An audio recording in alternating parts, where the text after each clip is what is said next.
there's a little bit of a delay. Oh, shoot. And we are back. What's up, everybody? Welcome to the FU podcast. This is episode 207. 207. May 28th, 2024. Hello and welcome, everybody. Is it the 28th? It is, I think. It's kind of weird. Almost like, I don't know. It was like a tornado happened or something. And all of a sudden we're here. We will get into that, sir. Hi, Ashley. Good to see you. What's happening? Or I guess hear from you. You see them, hear it, I guess. I don't know, whatever it is on the on the comment section. Yeah, so without further ado, we'll kind of dive into the weather because that's a majority of our well, not majority of the stories, but in the beginning, that's going to be what we're going to be discussing because a lot's happened in 24 hours, actually in 12 hours, if you want to be specific. Well, I mean, if you really want to go back to Friday. Well, I wasn't here Friday, so I missed that. Yeah, but I mean, but we'll get into that. I'll be honest. Yeah, it was. Okay. It's been a crazy last 5 days, man. 5-6 days, something like that. Yeah. Anyway. Yeah, it's been crazy. They can't see you on Twitch. Just FYI. Can they hear us? Wonder why they can't see us. They can't see us. They can't hear us. I don't know. Interesting. I'm logging into Twitch right now. I wonder about YouTube. Well, technical glitches as usual. 207 kicking it. This is also why a lot of podcasts don't always do live. Some do. Okay, video's working on. I just verified. There's a major delay on Twitch apparently. I just logged in and it was showing the intro. I was like, dude, we're already. How many minutes are we in? Where's the counter thingy? Why doesn't it show me? It used to show me that. So it looks like we're good. Oh, there it is. We were 3.5 minutes in. Yeah, we're good on YouTube. All right, cool. All right, well, thank you, audience. Appreciate you. Yeah, good looking out. So back to it. All right, so without further ado, I hate to be the bearer of bad news, but there are more storms coming our way. In fact, as of about 30 minutes ago, I was tracking a tornado that is in Live Oak or Lively something. Anyways, it's actually due east from here, or no, due west from here, traveling east. So basically traveling our direction. So there's going to be another line probably tonight of some chaos. So just FYI, hopefully it won't be at 5 o'clock in the morning like it was today. But yes, so the forecast for the week is Tuesday today, scattered showers, also the same for Wednesday, and then also Thursday, and also Friday, because why not? The only saving grace we have is Saturday, which is the 1st, and it's going to be mostly cloudy. Then again, we get 1 day of break, and then Sunday and Monday is back to scattered showers. Thunderstorms, actually. They don't even mess around with showers. Tornado producing weather, folks. Basically, hail and tornadoes if you live in North Texas. Yeah, Texas translation for thunderstorms is hail and tornadoes. Yes. Yep, hail and tornadoes. Otherwise, it's sprinkles. Yes, sprinkles. And then Tuesday, Wednesday, and Thursday, we finally get some relief, and it starts to get 91 degrees, and we'll be pretty much in summer. We just jump straight into Texas summer, like screw the warm up. But it's been a mild spring, to be honest. Aside from being wet and haily and windy. Real quick, there has been a change in the forecast to this evening. They have taken the rain chances out pretty much throughout the evening. It's taken down to 15%, and it doesn't go back up till 4 a.m., but it's only 30%. The real chance of showers actually starts up at 7 in the morning tomorrow morning.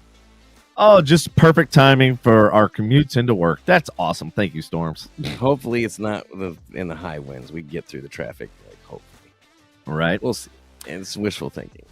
So speaking of the storms, apparently over 500,000 people are affected by power outages. And I actually talked to my stepsister, and she's been out without power since 6 a.m. They still don't have power. Yeah, where does she live? Out in Rowlett area. I heard Addison has been without power for the majority of the day as well. And so I did watch a Dallas briefing, Dallas City Hall. They basically said, you're not going to want to hear this, but anyway, I'm going to tell you, this is frustration unlimited after all. Yeah, will frustrate you. So apparently Encore says they cannot repair the lines. They have to be completely replaced. So that means that there's going to be several days without power. That's what that translates. Where's the backup grid? Right? Like I refuse to believe this is the only time we've had this kind of damage weather damage in the DFW area. Like, why is? Or well, we said Rowlett. Yeah, Rowlett. Was still like, well, whatever. So they're running their refrigerators and stuff off of generator right now. Yeah. So they're having to constantly like go and refill it and all that sort of stuff. Man, you want to see a breakdown of society? Let the power go out for several days. Mm-hmm. Yep. That affects cell towers. If you're not on a satellite link, that affects your Wi-Fi. That affects everything in your house, your food. Mm-hmm. Yep. Your grocery stores, all that food goes bad. And so basically what happened, for those that don't know, in certain areas of the city, they got everywhere from 95 mile an hour winds to here in Lake Dallas, we had 80 mile an hour winds, 80 to 85. I think it was the Colony got 95. They got the highest wind rating so far. So that area probably got even hit worse than our area, which I do have some pictures that I was going to try to send to my computer so I could show you the extent of the damage. But yeah, one of the neighbors' houses was not so lucky. A tree branch, pretty sizable one, about the size of most trees, fell on his truck and his house. That tree was big, bruh. Yeah, that was a big. Yeah, it's taking up the whole cul-de-sac right now. Yeah, I feel bad for anybody trying to get around it. Those of you who are listening, hope you got through the damage. Hope everybody's safe. This definitely our street did look like an obstacle course this morning. That's for sure. If anybody's listening who did bundled up my wood, I appreciate that. I was in meetings today. Was planning to do it tomorrow, so I walked out the door and it was all bundled up. And I'm like, okay, but thank you. I want to say I appreciate it. I'm sure I'll find out who it was eventually. But yeah, no, love my neighbors. I just gotta say that. Yeah, no, right? Thank God for this community, I swear. Love my neighbors. So Dallas County was hit the hardest, apparently, with more than 300,000 outages. A disaster declaration had been signed, and officials warned the power restoration could take multiple days, especially for the critical infrastructures. So they're basically, long story short, they're going to the retirement homes and stuff like that. They're double checking because by law they have to have a generator. But then I think there was some places, some hospitals and stuff that didn't have generators. That's what they're trying to restore first, and then they'll get back to obviously the public. That's what trips me out, man. Is there? I could have swore. Well, I mean, okay, so nursing homes. When you say understand everyone, I'm sure everybody here is smart enough to know they're not just your normal gas generators that you just pull and run your few appliances off of. These are gigantic, fuel-filled, huge, a lot of times diesel generators. I was just gonna say that. Yeah, 9 times out of 10, they're diesel, and they're freaking gigantic. They're made to run the whole entire building. Yeah, so that basically what my question to you guys is, given the widespread impact, how were you affected by the storms? And like Ashley said that she lost power on Sunday and today, and it's flickered during trying to make dinner, I guess. So anybody else, if you got storm damage, I would love to hear about it. I tried to reach out to as many people that I knew that had houses or were like in areas that were affected to kind of, because I knew I had a couple friends that were like driving back from Memorial Day weekend and stuff like that. So I was like trying to figure out, did you drive through it, or where are you at? I'm trying to keep an eye on the comments. I think because I don't know. Sometimes my comments aren't up to date. But anyways, yeah. I know Ray Roberts got it really rough. I know out towards Anna and is it Melissa, Texas? Yeah, Melissa. Anna, yeah. I know they got it rough too as well. Pilot Point and all that. I believe that's right where the tornado cut through. It was a water spout at one point. Yeah, it was went through Valley View and Pilot Point and Sanger, parts of Sanger and stuff like that. Which my buddy Scott actually lives in Valley View. He said it was about just a slightly north of them. Well, you remember Gail from the lake, right? With the big, it's 5 o'clock somewhere boat. Yeah. So apparently I found out he actually lives in an RV out by there. And so like nobody had heard from him, but we got word that he made it. And I think I think some of the boats actually. I think his is one of the boats that actually made it. Believe it or not. You saw that devastation. Yeah, it's definitely good because yeah. I had pictures sent to me today of dude I work with. His friends went camping and their RV or their trailer, and I don't know if they were asleep in it. I don't know the story behind it. All I know is it literally was like flipped over. And so, like, did it happen while they were sleeping? Did they wake up to this happening? Do you what do you do in that situation? Do you just run in your truck? I don't know. Like me, like I'd rather be protected by steel than fiberglass. I mean, that's just me. I mean, it's kind of a catch-22 because if it's windy enough to blow over a trailer, you're probably gonna get windy enough to blow over your truck too. Like, yeah, but that's my point. But if it does blow it over, you're in a steel cage that's been designed to take crash tests. True. Whereas RV is not designed to do any type of crash. You run the risk of going out the door and the RV getting blown over as you walk out the door. Right. As long as you stand right where the door is, you'll be fine. But if you're on either side, you're getting smashed. The door goes swing right back up. well, like, hey, that's a perfect human size hole. But if you're off the side, man, those slide outs are going.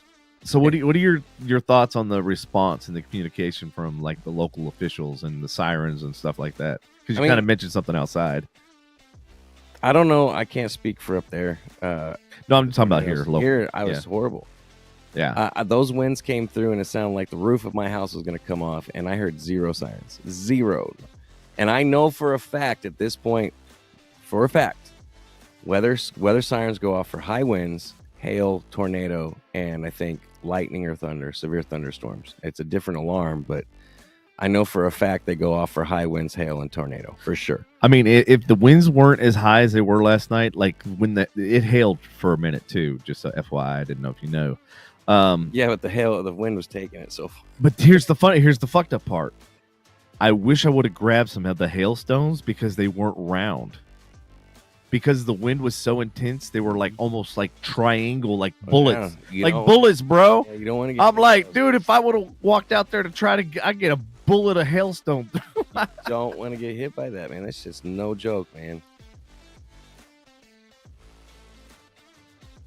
Hey, Patrick, glad you're all right too, sir. Yeah, glad you were all right too, because we heard it was going through Anna or heading that direction at one point. And of course, I was out of town. I was yeah, I don't know. It went through Anna for some reason. I heard she was cheating on him and stuff. Fucked up the whole town. So I started getting a gazillion and a half text messages on Saturday. That was a joke, but it was a dad joke about the city, not you, Patrick. Okay, thank you. So just because you're sitting there laughing, I was like, they might have not got the context of that one. So anyway, my phone started blowing up Saturday, and of course I was in North Carolina, but none of my friends, like only the close people that needed to know, knew. I didn't put a public disclaimer out there, but anyway, so I started getting all these messages and started getting all these storm pictures and this, that, and the other, and people thought because I usually go out to Isle de Bois, and I like a couple years in the past, I've actually spent all 3 days out on the water. I know. Yeah. And so like everybody's like, are you okay? Like, are you like, is your boat okay? Are you okay? You know, that whole thing. And I was like, yeah, I'm perfectly fine. As far as my boat, I don't know, because I'm in North Carolina. I hope to God it's okay. And they start sending me the marina pictures. And then I start getting messages and stuff about, hey, is your boat in that marina? And I had to like explain to people, I'm like, no, it's in Louisville. And yeah, it was fine. Yeah. Hearts go out to everybody out there, Ray Roberts and all that. Patrick over here playing with AI images. Yeah, Ray Roberts, Sanger. How the hell did you get images to show up? Just look, basically, if you were affected by the tornado, my heart goes out to you. Yeah, for real. It shows up on my comment feed. Yeah, but it's weird. It's showing up on my phone, but not on the app. I don't know. Crazy. There's a lot of weird things about that app. I don't even get to see how many people are watching anymore. It doesn't show me on my Facebook. No mouse. No, you have to log into the actual app. I'd have to give you the link. Well, that's what I'm saying. It used to show it. Like, it used to show how many people were from Facebook, even when I watched it. Oh, yeah. Now it doesn't anymore. Shit. But that's okay, man. That's okay. And, it's you know what it is. I what's figured it out. It's because you have an Android. Your face is Got 'em. Android. Because look, right there at the top. The fuck? Whatever happened to my shit? You got an Android. Just disappeared one day. It was at that moment he realized he bought the wrong fucking phone. Whatever. And he's done. He won't get it. No, you won't get it. Stop it. He's the one who's not getting it. On his comments, I see it. Jesus. Anyways, that does kind of look like Patrick. That's the crazy thing, Right? yeah. The goddamn it shit. The Buffalo Bills suck again. So speaking of winds and everything else, apparently 80-mile-per-hour winds pushed American Airlines jets away from the DFW Airport Gates, causing people to fall off and get splatted. That is awesome. No, it didn't really. That second part didn't really happen, but I mean, it could have. So 80-mile-an-hour winds were so powerful they pushed parked American jets away from the gates at DFW Airport. These jets, including, of course, Boeing 737, because why wouldn't they else be in the news? Weighing around. I mean, if their doors don't work, neither do their brakes. Like, of course, they're going to be rolling across the park. 90, weighing around 90,000 pounds, were moved by the gusts of wind. Fortunately, the planes were unoccupied and no injuries were reported. American Airlines is inspecting the affected aircrafts to ensure they're safe for future flights. The severe storms also caused thousands of power outages across the region and led to numerous flight cancellations at both DFW and Love Field.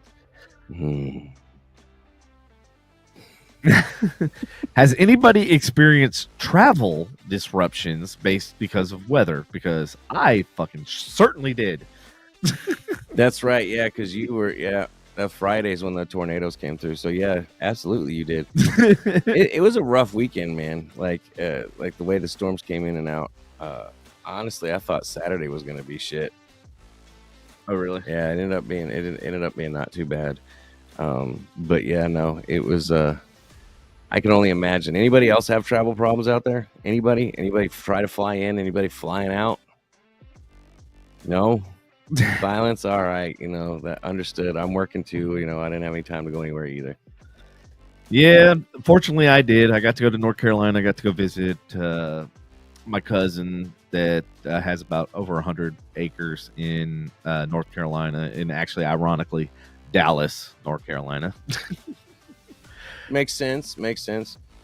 Patrick, I don't want to hear about your choking on your mains. I know what it says. But yeah, it looked like you had a good time up there while the rest of us were dodging tornadoes and fucking hail. Well, the ironic thing is we drove through a couple areas where an F2 tornado, I think it was F2 F3, went through North Carolina, and I go, wait, you got fucking tornadoes all the way over here in North Carolina in the woods? Tornadoes happen everywhere. Evidently, it used to just be in the tornado alley, but apparently now it's like there is no just alley. Like it's the whole fucking country. Definitely not as frequent in the mountains as it is in the plains, but yeah, you find them. But I mean, like the trees here, dude, compared to the trees there, like even no, it's not the tree that was taken down. That's like a shrub. Yeah. Those trees are huge. And I'm like, when they fall, like, yeah, it takes out shit. Bigger they are, the harder they fall. Word. Mm-hmm. All right, everybody, y'all beware because the roofers are coming. Yeah, if you don't already have one you're familiar with, fuck, man. You're going to be screwed because you're going to have about 1.5 billion fucking people knocking at your door, trying to leave flyers. And I got a sign to let them know. I need to put my sign out. Boy, does it let them know. And Loki will. Yeah, Loki will. I'll just open the door. They're like, we don't need a new roof. Sick 'em. What was that movie? Sick Balls, Chopper. Sick Balls, yes. Sick Balls. Anyways. So yeah, this is a critical issue for anybody that's kind of new to the area. I'm going to kind of prepare you for it, but people like me that have been here for 20 years or more, you're used to it. The deal, and by now you probably have somebody in your pocket or a couple roofing companies in your pocket because you've probably replaced your roof a couple times already. No. I'm on roof this next one will be roof number 3 since I've been here. Jesus. Well, that's 20 years. I mean, Yeah, that's 20 years. that's- 20 years, 3 roofs. What link, Patrick? What are you talking about? We didn't even talk about a link. What, to the roofers? I don't know anybody. I can't post a link to a roofer. I don't know what he's talking about. But here's the deal. With no state license required for roofers or contractors in Texas, and no mandate for workers' comp or liability insurance, you need to be vigilant on choosing someone to fix your storm damaged roof. Here's some tips to basically, help you with the process. Always be suspicious and do thorough background checks. That's number 1. Get at least 3 bids and ensure they include cleanup, because that's a lot of things people don't read the fine print, and they'll come cut your tree and they'll do whatever, but then they don't clean Leave it. that shit. Hey, leave it right there. Good luck, bitch. Bye. Check if the contractor is a member of a professional organization. A lot of arborists and stuff like that. I forget the name of the company, but I had a couple of them come out for my trees that I had. Beware of warning signs like offers to pay your deductible or out-of-state phone numbers. Verify all details, get everything in writing, and pay in stages. That's pretty smart, actually. Have you ever had to deal with contractors or roofers after a storm? Have you? Yeah.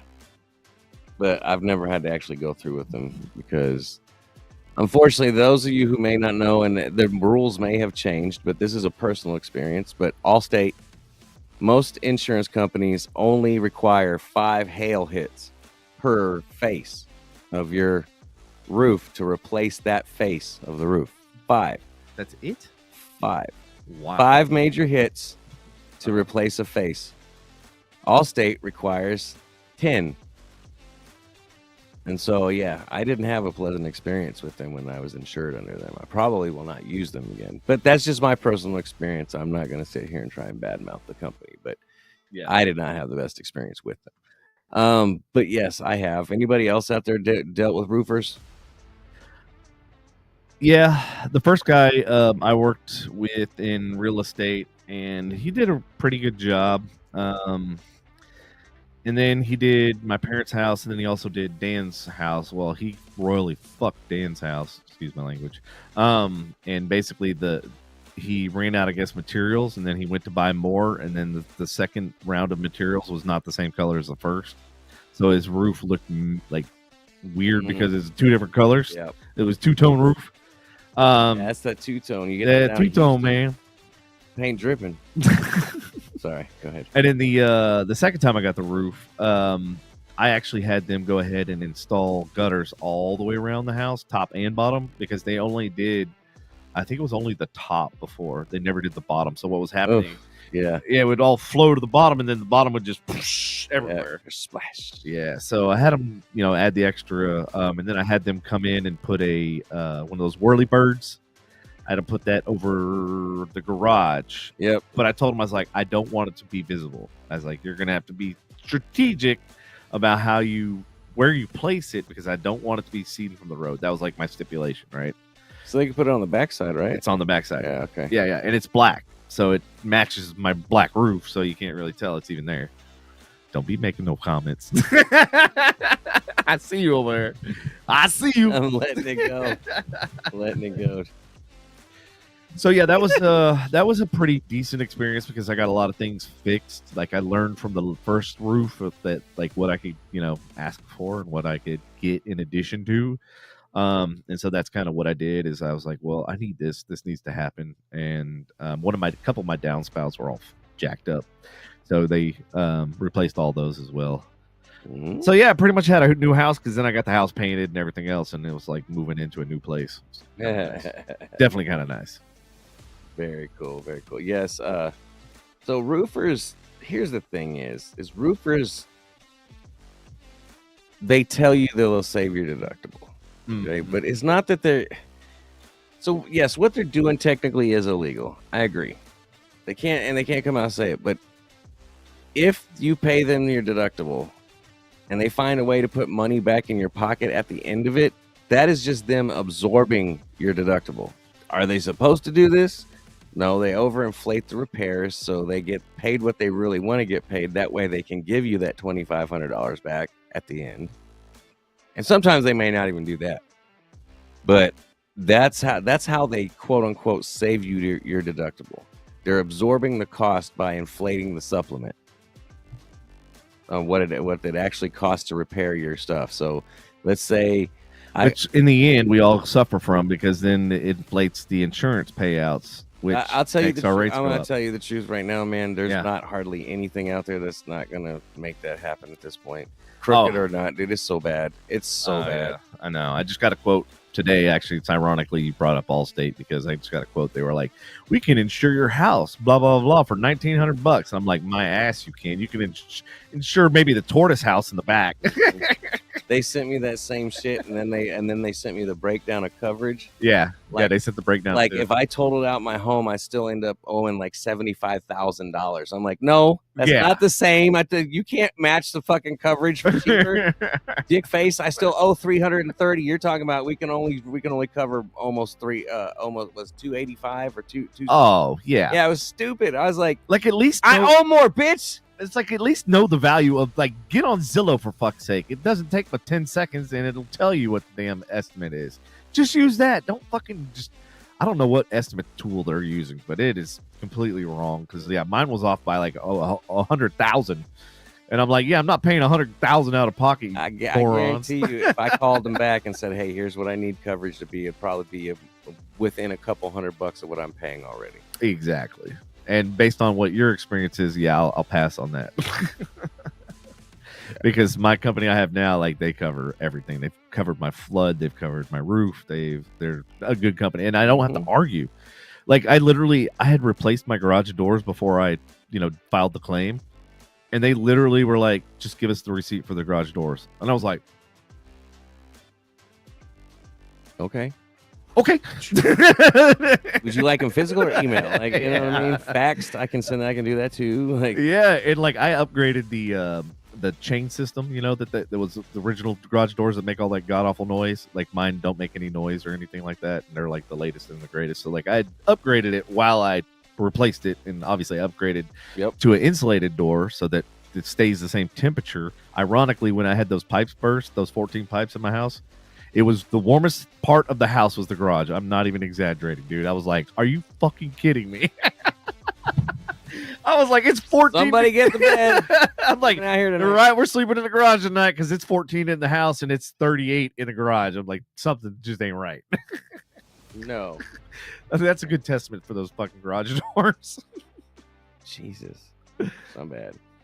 But yeah, no, that just, if they do say that they're going to save you your deductible, just understand that's what they mean. They're going to absorb it.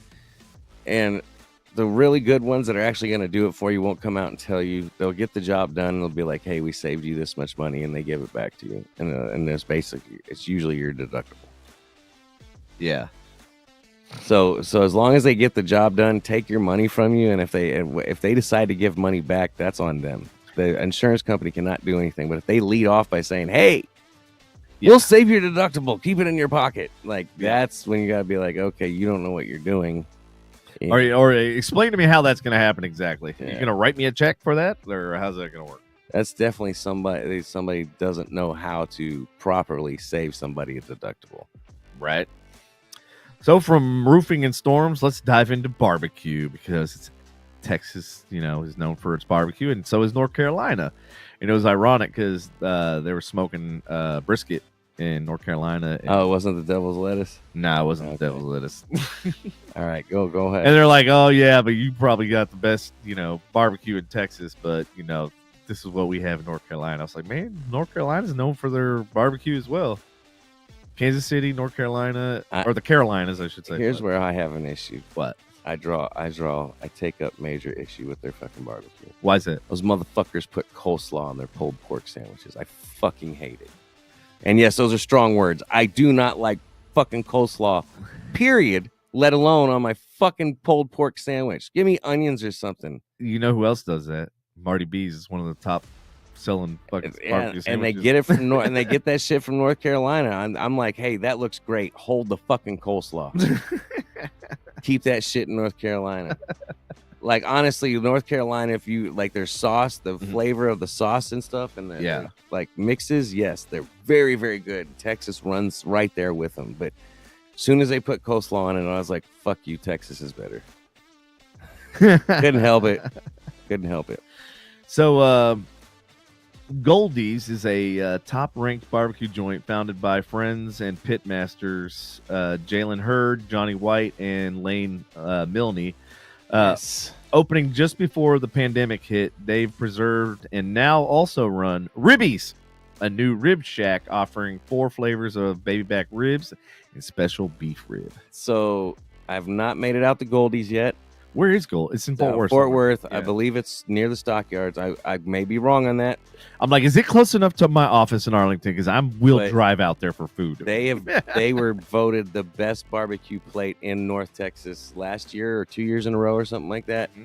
Their plate is huge for the money, and apparently the flavor is really, really good. I've heard nothing but good things about Goldie's. I've heard yet a bad word or article or anything about that place. Well, let's dive into it. So Goldie's is renowned for its 13-hour smoked brisket and creative sides like peri peri chicken, Brussels sprouts au gratin, and this dedication to both meat and sides earned them #1 spot on Texas Monthly's barbecue rankings in 2021, which is what you mentioned, drawing crowds as early as 5:55 a.m. So what's your favorite barbecue spot and why? Anybody? What's your favorite barbecue spot? Put it up. Put it in the comments if you're listening with us. Yeah, I want to know. I know there's some of y'all still hanging out. What's your favorite barbecue spot? And at that, what is your favorite go-to sandwich, meat, etc. for barbecue? Me personally, it's hard. I love Rudy's breakfast tacos. A lot of people don't like them because of how greasy they are. I don't give a shit. Yeah. That's why they put them in foil. Their breakfast brisket, egg, and cheese tacos, fucking phenomenal. Hard Eights is okay. It's not bad. It's expensive for what it is. I haven't been to Hutchins yet. Hutchins, I always hear good things about. Yeah, Hutchins. They always sell out. That's what I always hear about. Oh, so they're sellouts. I mean, of their meat. Have you been to Hurtado's yet? No. Donna says my house and Sullivan in Louisville. Sullivan barbecue. I'm gonna have to look. All right. Well, thank you for that heads up, Donna. I'll definitely have to check that out. Anybody else in the audience got their favorite barbecue spot? No, there's nobody else hanging out with us. Don't want to give us any. Yeah, don't be shy, guys. Yeah, don't be shy. Let the other I see y'all listening and watching. Let the other audience members know. Maybe they want a place to go. Or are you guys just trying to hang out and see where to go? Hey, Donna, do we need to have a barbecue cook-off? Because Andy's got a smoker, I got a smoker. I am not a cook-off person. I cook, but I'm not expecting to win anything. It's not about the win. It's just about like having good food all in one place. I mean, we all hang out, congregate on the weekends anyway. Yeah, might as well congregate over food, right? I'm about to have to do a pulled pork sandwich or pulled pork for work. We're doing a food drive thing, and so I'm doing a big 2 pork butts for that. Oh, nice. I think it's going to be 2. I mean, we're going to feed a lot of fucking people. So that's awesome. And you're going to smoke it all? Yeah, I'm going to smoke it, and then I'll probably break it down with a very minor amount of sauce. Mm-hmm. So that way it's not saucy. Yeah. I'll put a little heat to it. Right. Little maybe a smidge of habanero. Nice. And then finish it off in the slow cooker. Mm-hmm. But not for too long because I don't want it to get like super shredded. Oh, you don't? And like sloppy Joe, you know? Like sloppy Joe meat type shit. Right. Like I like to still. I mean, I've made good pulled pork that literally is like shreds. Yeah. I want more pulled rather than shredded this time. Gotcha. Yeah, no, I love grilling and smoking different barbecues and stuff like that. So it is like, to Donna's point, it is hard to beat your own because, you know, you make it the way you want it.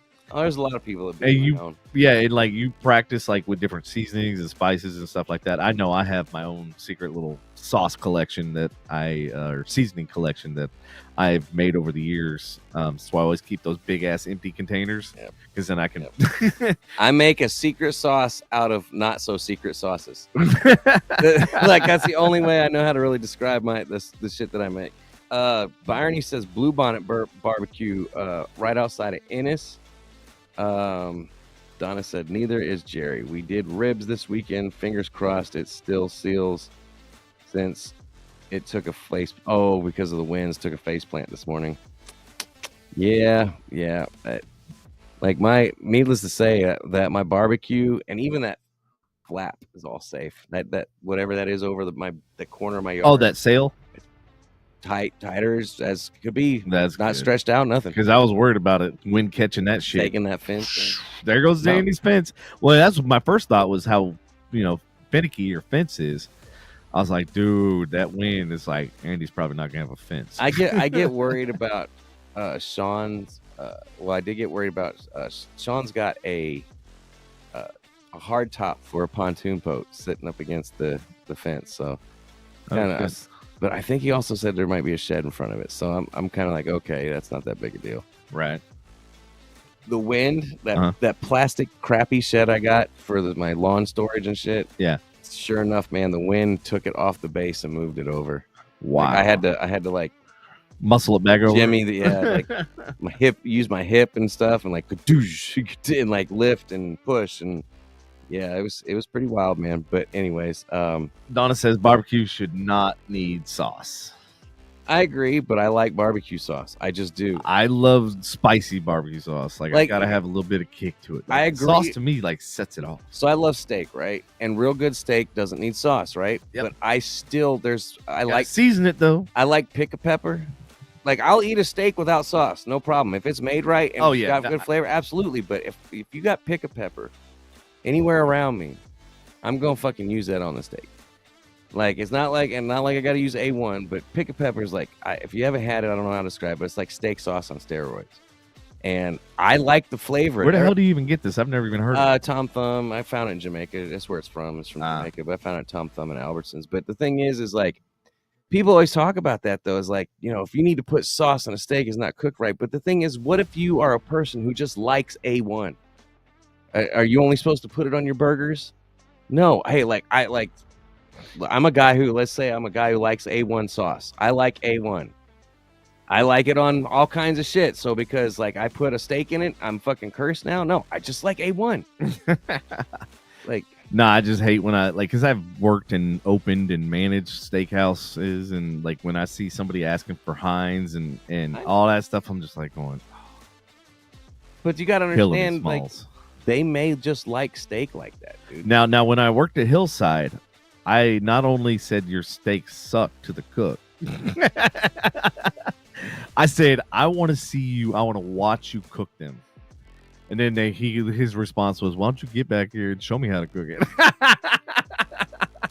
I was like, why? Here's my $10.99. I was like, why? You ain't going to listen anyway. Yeah. You're going to do it your way. I need to be paid for this. Here's my $10.99. I'm on a contract for about an hour tonight. So I did. I got him. I actually got him to cook it, and I said I'll pay for the steak, and then the manager was like, no, we'll comp this, whatever, blah blah blah, because we all wanted to test and all that sort of stuff. So like it caused this big huge thing, right? And of course I came from Marty B's, who has like phenomenal steaks and shit there. So anyway, I watched him cook it, dude. Like one of the things that I saw, which is biggest no ever, is he put one of those hamburger weights or whatever, and on a steak, and not only that, pushed it down.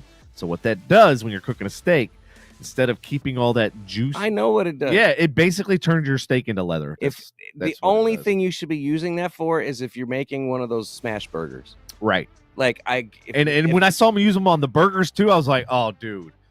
Like this isn't like, so there's a burger that you get at like a diner or like a drive-in type. That's a smash burger, and that's, you like that greasy, you know what? I got to have that fast food type burger. Mm-hmm. But then there's the burger you have in a fucking restaurant that you don't fucking smash. You cook it. It's about, a quarter pound or half pound, nice and pink in the middle. Yep. Your smash burgers, you don't get to order. You don't cook to order. No. You get one temperature, and that's their temperature. That shit on a steak. Yeah. So when I watched that, I go, okay. I was sitting there like dying inside, because it's like, this is meat torture. Like this is like you're. So yeah, it was very, very frustrating. And then of course they didn't use any seasonings and stuff, and they're like, well, we don't want the seasonings to overpower the steak. I go, but you just took all the juice out of the steak. Yeah, so it's got no flavor. It got zero flavor. Add flavor, please. Yes, there needs to be some flavor. But yeah, like a steakhouse. Yeah, like a steakhouse and stuff. Like I don't put anything on their steaks. No, like that steak, that Wagyu I had in fucking Vegas. There was no oh, can I have some pickled pepper? Like, no, I'm dipping this in the juices it came with because it's so fucking good. All right, so Byrony said Blue Bonnet barbecue Yep. for her out of Ennis. Man, I haven't tried that one yet. Or I haven't. Shit, I need to go to Ennis apparently. Let's see. Ashley said, I love Risky's barbecue, Longoria's barbecue, and Hickory Stick barbecue. Longoria and Hickory are the ones that are my childhood places. Both are in Everman and have been there for decades. Wow, it must be pretty good if it's been there for decades. Greasy Spoon Diner. Okay, I'm aging myself. I'm gonna have to look that one up. Yeah, I'm gonna have to look that up too. It sounds interesting. It sounds like a great place to go with a hangover. She does say that, you know, good barbecue doesn't need sauce, but what if you make the barbecue with, so like chicken, like if I do drumsticks, I literally get out the brush and I baste them like every 10 to 15 minutes so the sauce actually cooks into the drumstick. Skin and the meat. Yeah. Like, you know, I'm probably guilty of getting some sauce and still dipping it anyways because I love barbecue sauce. Like, I do too, man. You're not gonna get me away from that. I don't care what you say. Yes, I mean, I put barbecue sauce on my pizza, and I know I'm probably gonna get some shit for this, but like, I legitimately love spicy barbecue sauce. And there's one that's made by, God, what is it? Dave's Insanity Sauce or something like that. He makes a super hot barbecue sauce that you would eat some that only I could probably eat. But then there's like habanero ghost reaper. Like, then there's the Sweet Baby Ray's. Their new sweet hot or whatever. It's sweet and spicy. Yeah, sweet spicy. Yeah, that's fire. I got one you might like. It's spicy chipotle.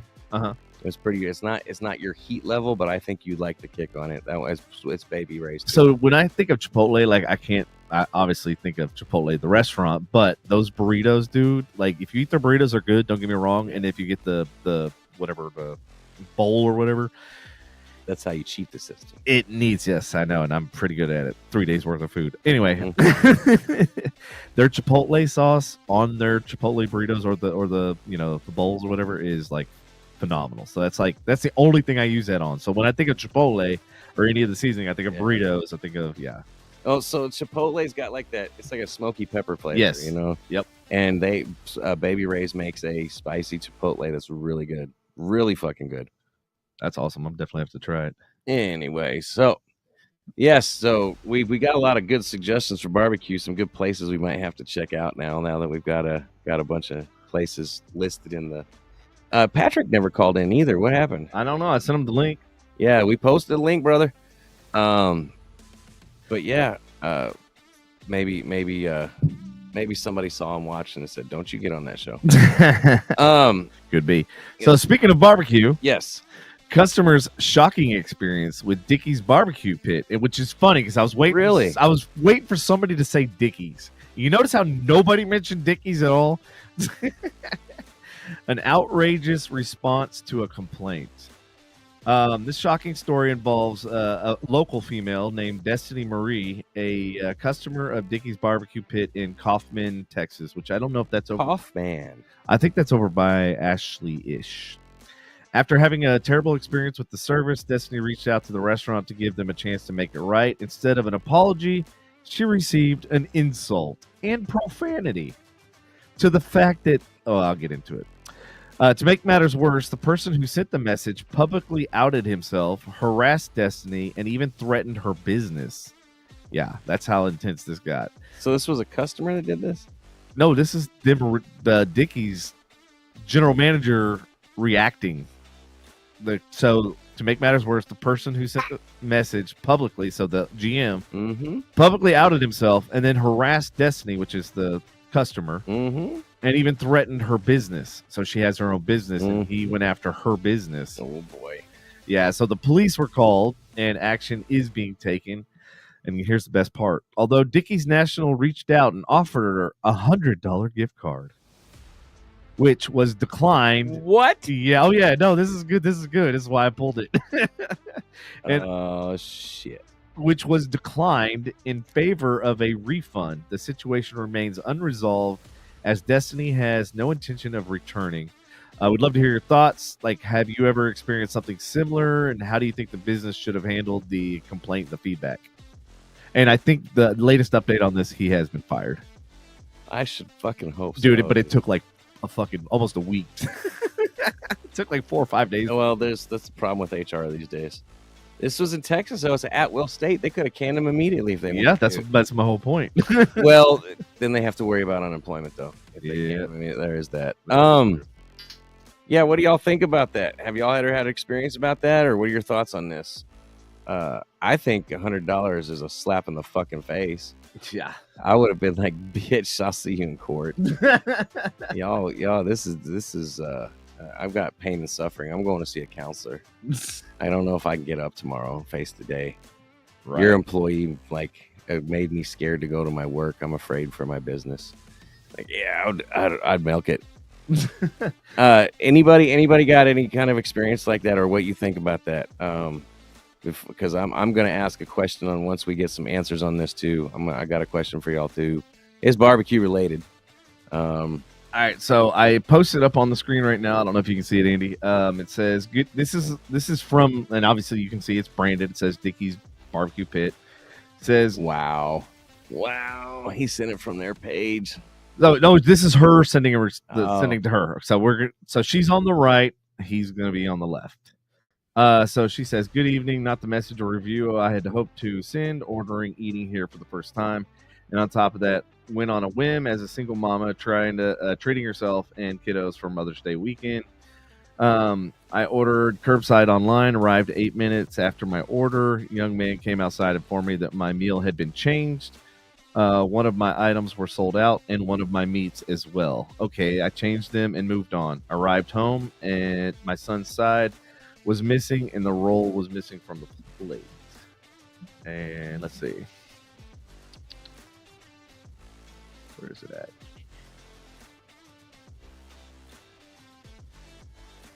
That the picture of the meal or something? Yeah, so we're getting into that one. Yes. She arrived home, blah, blah, blah. Drove back to the restaurant, received the macaroni, and was told the rolls are sold out. Okay. Finally made it back home. My food was cold. Had to microwave it. Went to drink the tea, and it had a flying dead bug laying on top of the ice. And so the picture is of the flying bug or whatever that landed on her ice. And then, hold on. Why is it taking so freaking long to load? Here we go. And then if you want to, I don't know if you can read it. Nope. Okay. So Dickie's responds, the cup looks cleaner than that dirty ass effing table. And you can see like the comment on the left. I'm like, that's an Andy response. That's not a corporate business response. So that's why I had to pull it, because I was like, oh my God, that's something Andy was saying. Wow. I mean, that's clever. That's clever, but that is not what Andy would respond if he was risking his job. That I totally love where they went, but honestly, a table doesn't look that dirty. I know. I'm looking at him like, that's a tablecloth, dumbass. Like, please, what dirt? Your definition of dirt is obviously not mine. So since everybody's quiet on the experience or what should happen, does anybody, since we're talking about barbecue, if you had to pick a chain barbecue, like not one that's like, like 50-50 or Hutchins or like Hard 8, if you had to pick like a chain barbecue across the country, what would you pick? Like Dickie's, let's say like Dickie's. I would pick Spring Creek. Yeah, dude. Spring Creek, man, after all these years, it's consistent. It's not bad. It's always consistent. And their sauce it's pretty solid. Yeah, and then the rolls, man. The rolls dipped in the sauce. Yes, in the sauce. That's the shit. Rolls dipped in the sauce. That is the secret. Spring Creek got to be hands down chain barbecue absolute favorite. Yes, definitely. And it's because the rolls have a lot. Oh, dude, those rolls just fucking melt. And then of course their chants they do when they pull out a hot brisket on the board, chopping up. Buc-ee's does it also. They do they'll pull out a brisket and they'll make up a song or something, and they like somebody's hot brisket on the board, and everybody be hot brisket and chop chop chop chop, hey, and like make a production out of it. Oh, you guys scared the shit out of me, but hey, it's cool. Why are you yelling at the meat? So here's all the replies. So the owner guy, apparently this is his personal. Oh my God. So he's like, I'm being roasted by the whole cast of Honey Boo Boo. What the fuck? And Destiny, you're mad because what you started make it make sense. Oh, you're mad because of what you started. Make it make sense. Okay, there's some punctuation missing. Yeah, yeah. When you go live with your shit, Yeah. you need to make sure punctuation's. Yeah, because it loses its impact. So the manager now he's now messaging her from his personal account. If you haven't noticed, it's no longer under Dickie's. He said, "I ain't got to make shit make sense. We were talking shit, roasting each other. Want to bring my wife and family into it? That's a whole different level." Yeah, I'm like, wait, what? What do you mean you were roasting each other? I sent you a true complaint, Right? and you like talked about my dirty table. Like, are you fucking kidding me? Like, okay, all right. And then so Destiny says, "You brought my family into it first. What the fuck you mean? You, the hopeless, kind of special. You need to stop contacting me, and you better not step foot on my place of business. Authorities have been notified, amongst others." And so then, like, now you got other people chiming in. Yet in her messages, she was being calm and collected and explaining what her issue was. And the response she got back was mortifying to see from any customer service role. Doesn't matter what her table looks like. She expected good service from a business and was not given it. Yeah, Bro, like, of course he gonna be out of job. How you gonna just say stuff and not expect to get? I like the very last line. It says, "She wasn't even a Karen about it." You know what I mean? Because like usually when people complain, it's like, yeah, she's Karen. Hold on, let's see. Okay, so Destiny is basically commenting, "Y'all, this is the guy that got fired." And this dude is still going on. Apparently, I guess he got fired at this point. And she said that was very far-fetched, and it wasn't a fruit fly. It was a crunchy. It was crunchy when I had to pull it out. Fruit flies are soft and small. And nope, that's the whole picture, and it wasn't in the, or it was in the messages. But I do hope you feel better after exercising your thumbs all day. Keyboard warrior. She should have just quit. She should have quit responding to him. Yeah. Number one. I Number two, like, I don't give a fuck if it's a fruit fly or not. It's still a bug in my drink. Right? It doesn't belong in my fucking drink. Like, I'll be like, you're missing the point, homie. I don't care what kind of bug it is. It's the fact that there's one in there.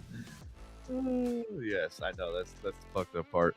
But somebody roasted that guy, said, "Okay, bro, your whole head looks like a damn pizza box. So let's simmer down on talking about my cousin like that. She expected good service from a restaurant like any paying customer would, and yet received bugs in her drink, disrespecting her messages, and being respectful to the business and missing food." Yeah, so what are y'all thoughts? Like, have y'all ever experienced some shit like this? Donna said yes on all points, so she agrees. Not enough compensation. Person should have got fired. This is crazy. Yeah. Like, you don't put stuff like this on social media and not expect the company to give you repercussions, dude. Oh, yeah. I don't care if it takes a week or 2 days. Like, you don't do that and just be like, "Oh, I'm immune." Well, you remember that day that that our podcast went live on my company page. Oh, yeah. Oh, yeah. I got reprimanded. I got written up for that. So, like, and that wasn't even like a bad thing. It was like, it wasn't like I was posting, derogatory or anything like that. Statements. AI was mad at you that day. Apparently. But yeah, like, still to this day, we have no idea how it went live because they're two totally separated. So. We got a lot of listeners that night. I know, and it sucks. Because probably half of them were for my work. I mean, we weren't out of hand. No, we weren't. We were actually really good that night, ironically. All right, man. I got the age-old question, since it's technically it's Taco Tuesday, right? Is a taco a sandwich? No. Okay. I'll argue that till the cows come home. Let's dive into the culinary debate that everyone's been talking about. Are tacos sandwiches? On May 13th, an Indiana judge ruled that tacos are Mexican-style sandwiches, sparking a nationwide debate. But true aficionados know that a real Mexican sandwich is called a torta. Torta. Yeah. A versatile dish with nearly endless variations, like fucking Taco Bell. It's a fucking Mexican sandwich. Yeah. God damn it. It's what it is. It's not a Crunch Wrap Supreme. Tacos are not fucking sandwiches, man. Yeah, so like, I forget the case of why this was even brought up to begin with. But I know there were some lawsuits over Taco Tuesday, like the trademark of that name. which I noticed that the new Taco Bell ads.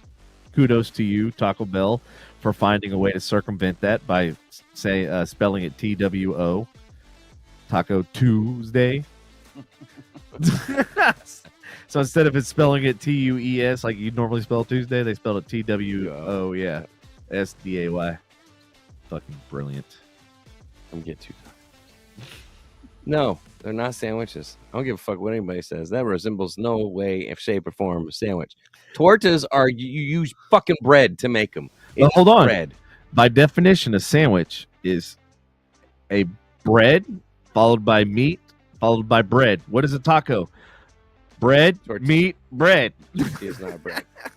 It's just one's horizontal and one's vertical. One's two pieces, one's one thing, and it's like a folded thing. So that's my argument, is that the one is actually two pieces and one is one solid piece. Like if I get a piece of peanut butter or a piece of bread, put peanut butter on one side, fold it in half, I'm not having a sandwich. I'm still having half a sandwich.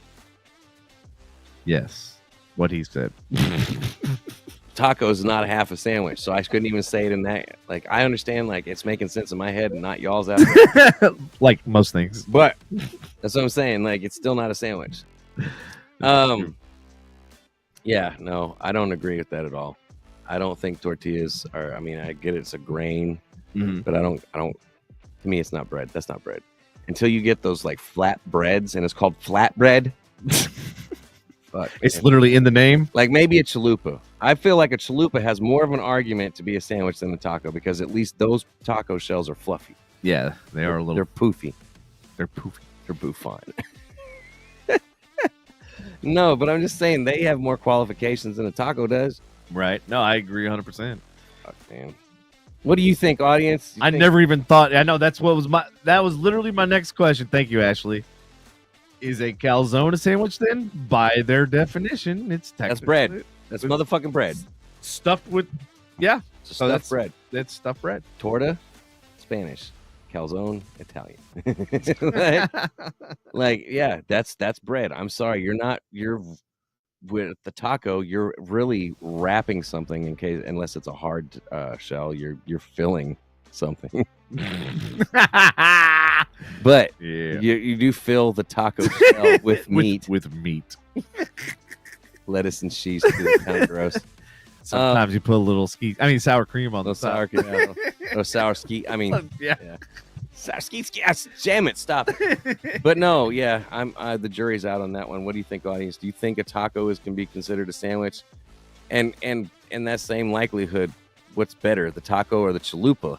More likely to be a sandwich. What do you think? Chime in now. Let us know your thoughts.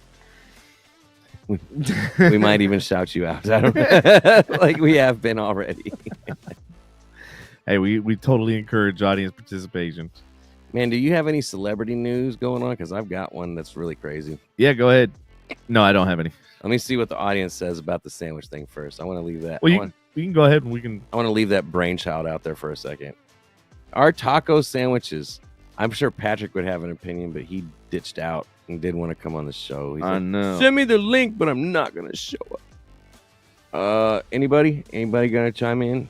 Anybody on YouTube or anything or Twitch commenting about sandwiches and tortas and shit? Because I can't see over here. What about on your screen? What's that?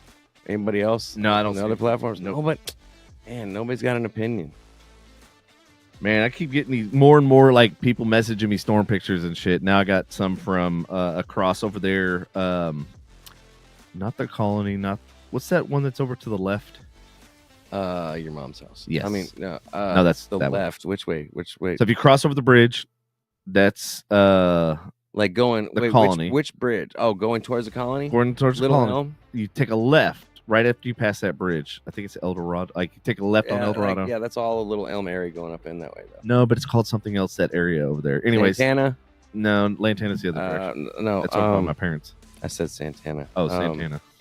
Crossroads. Yes, thank you. Yeah, okay. All right, so my friend just sent me some stuff from Crossroads, and it shows like a tree about the size of the one that was on top of two cars.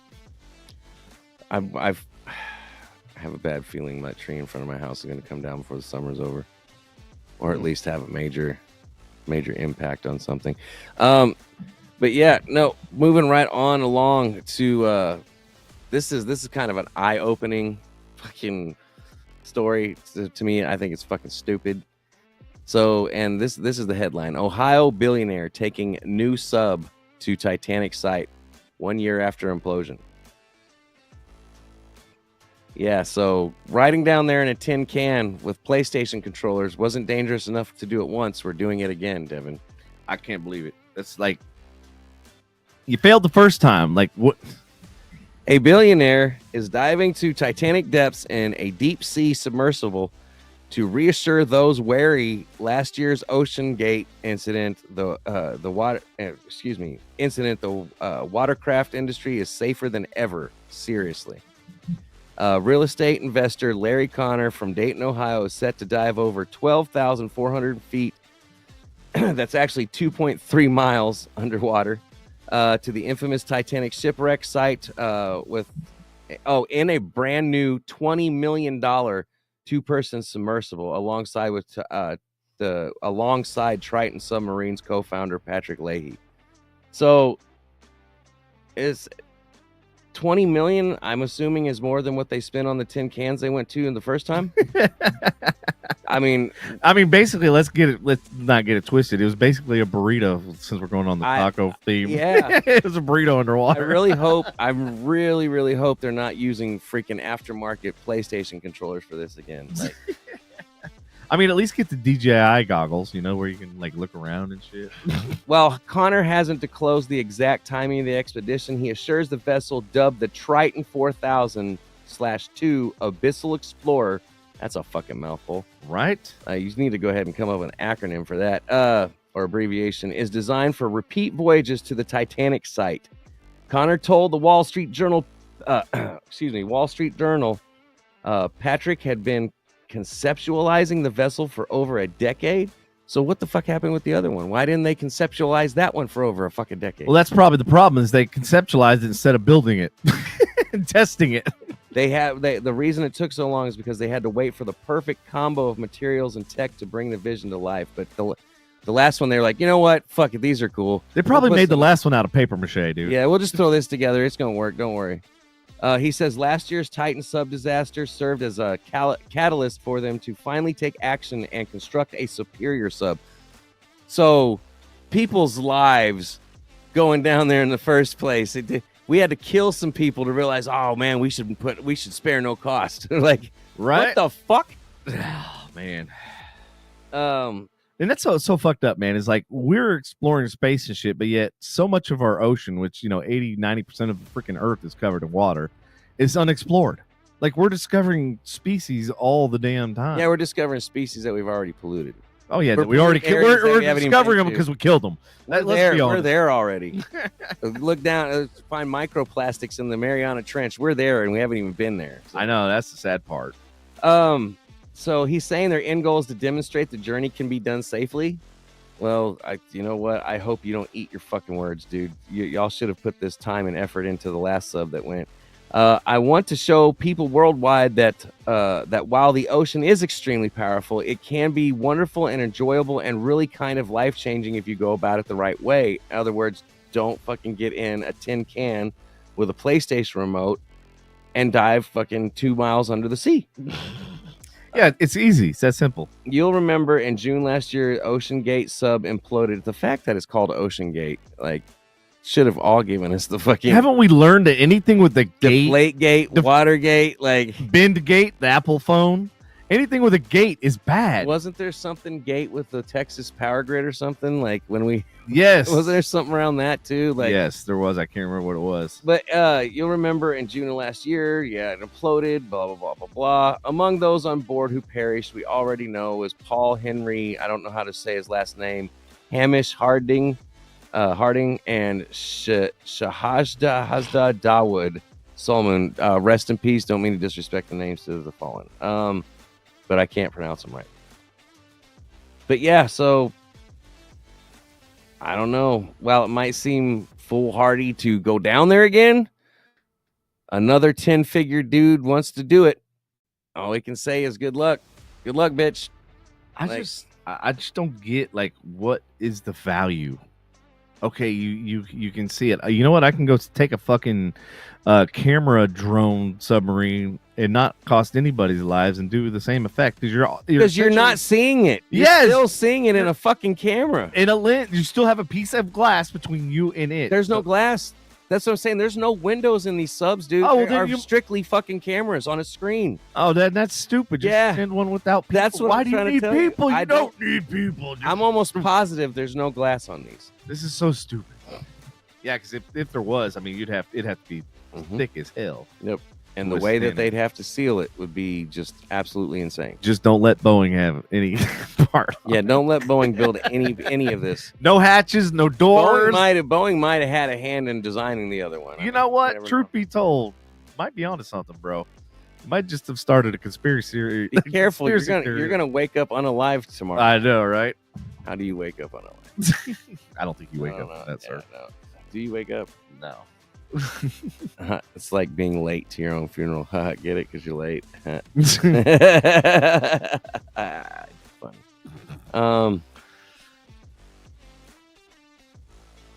What else you got? Nothing. Some dude got in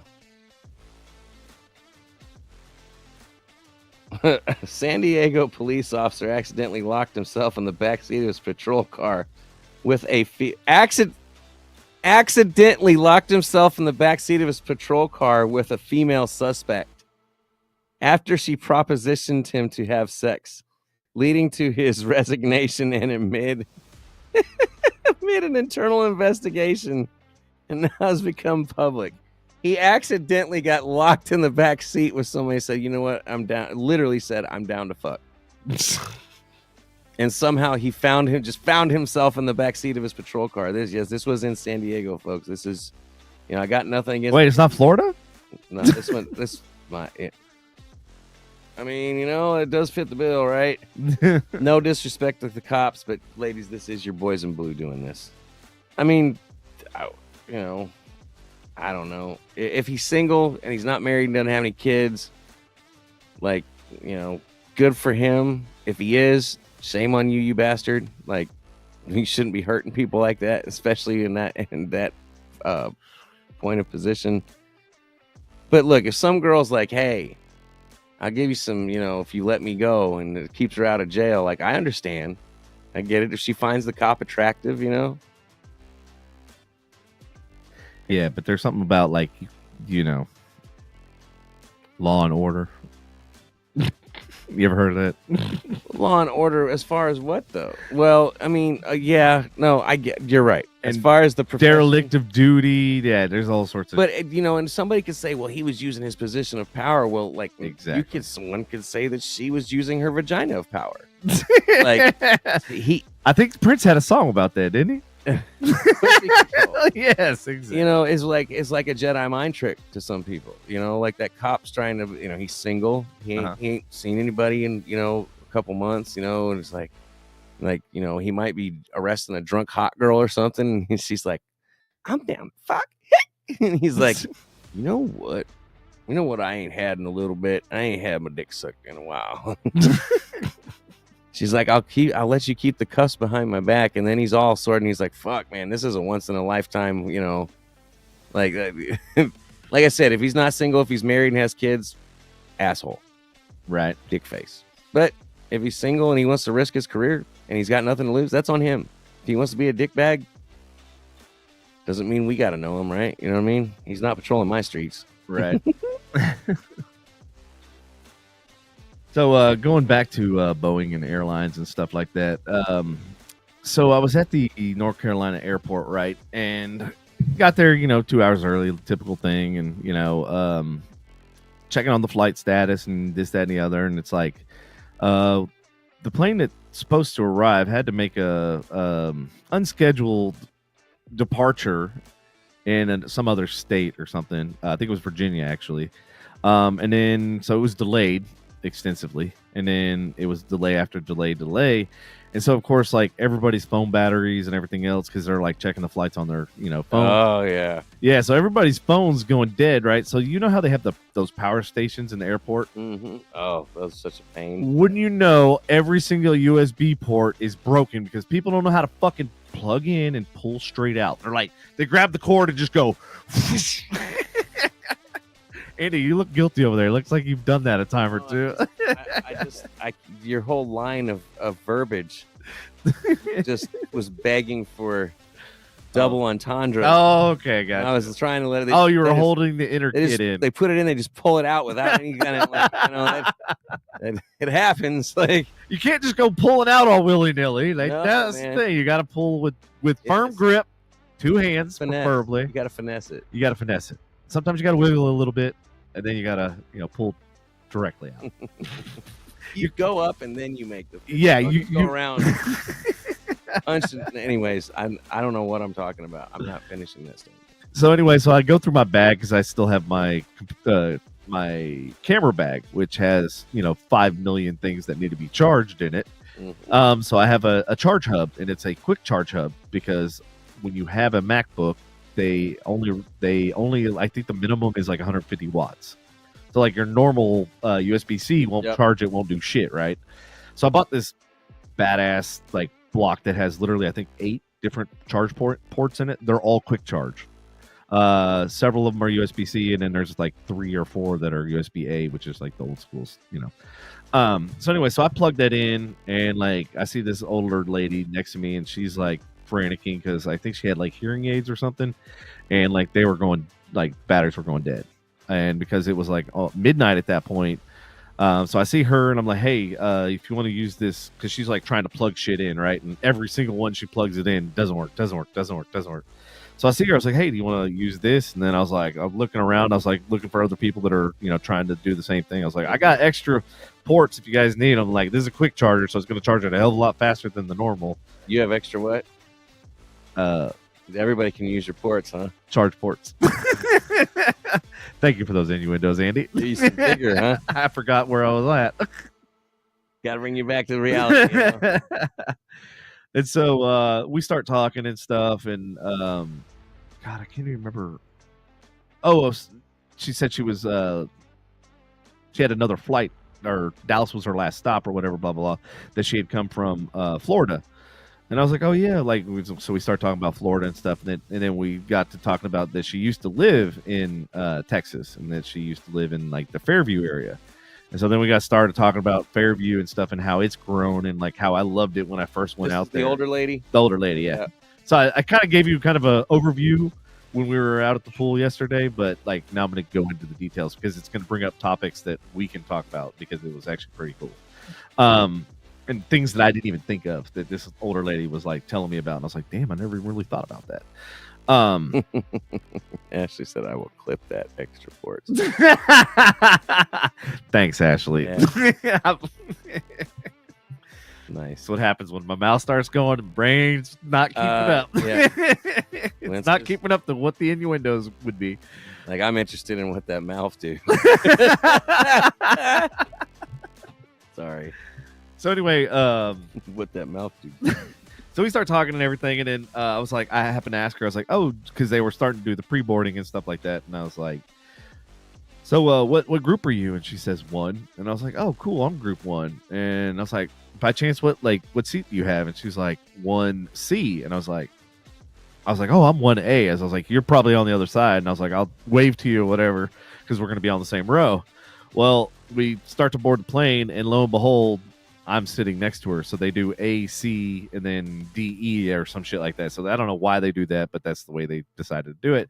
So we ended up sitting next to each other. And the more we talked, the more like it was kind of crazy, like the parallel lives that we've had from like owning businesses. And then also she retired from the advertising marketing field, which is exactly what I do. Oh, yeah? Did she buy a bunch of stuff that she has to put up in her attic? Shut the fuck up, Andy. So we start talking and stuff. Yes. All right, go ahead. And one of the things, like, we started talking about politics, we started talking about, and it was like, the things you don't ever talk to anybody about, but like we were just testing the level of comfort between the two of us. It's like, okay, let's see how she responds to this, and let's see how she responds to that. And like, I mean, we literally talked about the wars going on and this, that, and the other. And one of the things she brought up, because we started talking about Boeing, right? So as we're on a plane, we're on an Airbus. As we're on- let me correct. So we're in an Airbus, and so this is what started the whole airplane conversation. We open up, the little trays that fold out, so you put your drink on. There's this flap that has like a little thumb hole that you grab and you move and lift up and down. Yep. And so I even asked the stewardess, whatever, that was coming around. I said, "Hey, do you know? Like, we're trying to figure out what the fuck does this thing do? Because it's like you can't put a drink on it; it'll fall on the floor." Yep. And so I was like, so I said, she goes, "Oh, it's so you can put your phone and you can change the angle of the screen or whatever."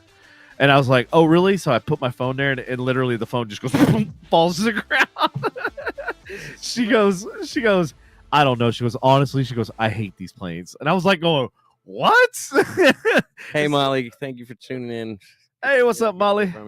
So I'm like going, wait a minute, this chick hates Airbus. And I'm like going, oh boy. I was like, so then we start talking about that. And so she brings up pilots, and she was like, what's crazy is that, like, pilots, no matter if they don't want to fly a Boeing airplane because of all the stuff that's going on, they don't have a choice. Mm-hmm.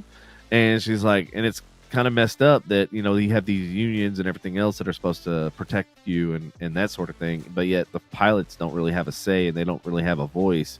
So she was like basically saying that the pilots need to have their own personal union that represents just them, which I don't know if that exists or not. I mean, to me it seems like a no-brainer, but it's not something that I ever experienced, so it's not something I ever thought of or wasn't on my radar. Mm-hmm. But then when she mentioned that, I was like, dude, that's freaking brilliant. One of the other things she mentioned, and this is actually ironically the reason why I'm bringing this whole story up, because it goes back to that Dickie story about customer service. She goes, that's the one thing that's missing in like every industry is customer service. Like, and that's why I brought the story up, because I wanted to hear like everybody else's customer story, horrific stories, that you've experienced. It's not just customer service. Here's the shitty thing about it. What's that? It's fucking humanity. Yeah, well, like, people are not like, I get customer service, you're right, but like, you have to be a decent human to give proper customer service. You know what I mean? So it's not just that community or customer service is disappearing, but humanity's fucking disappearing. People, like, there's no way that dude. There's no Labatt flu. There's Labats. Hello, Labatt. Expect the best. Expect Canadian crap. But anyways, there's no way that dude, obviously. There's no way he just thought he wasn't going to get found out. But the fact that he could do that and then go and blast like that. Oh, I know, right? Like, that's not just not customer service. That's being a shitty human being. That's not just fucking being a bad representative of fucking Dickies. You just fucking suck at being a person. But yeah, I don't know. Yeah, it is. Customer service has taken a huge fucking turn. You're absolutely right. Hey, do you remember Sean Kingston? You're always beautiful girl.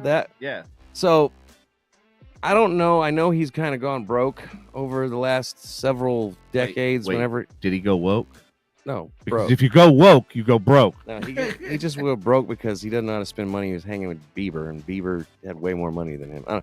Anyways, he just got hit with 10 felony charges in a fraud case, in fraud and theft case. Excuse me. He jacked nearly $500,000 in jewelry.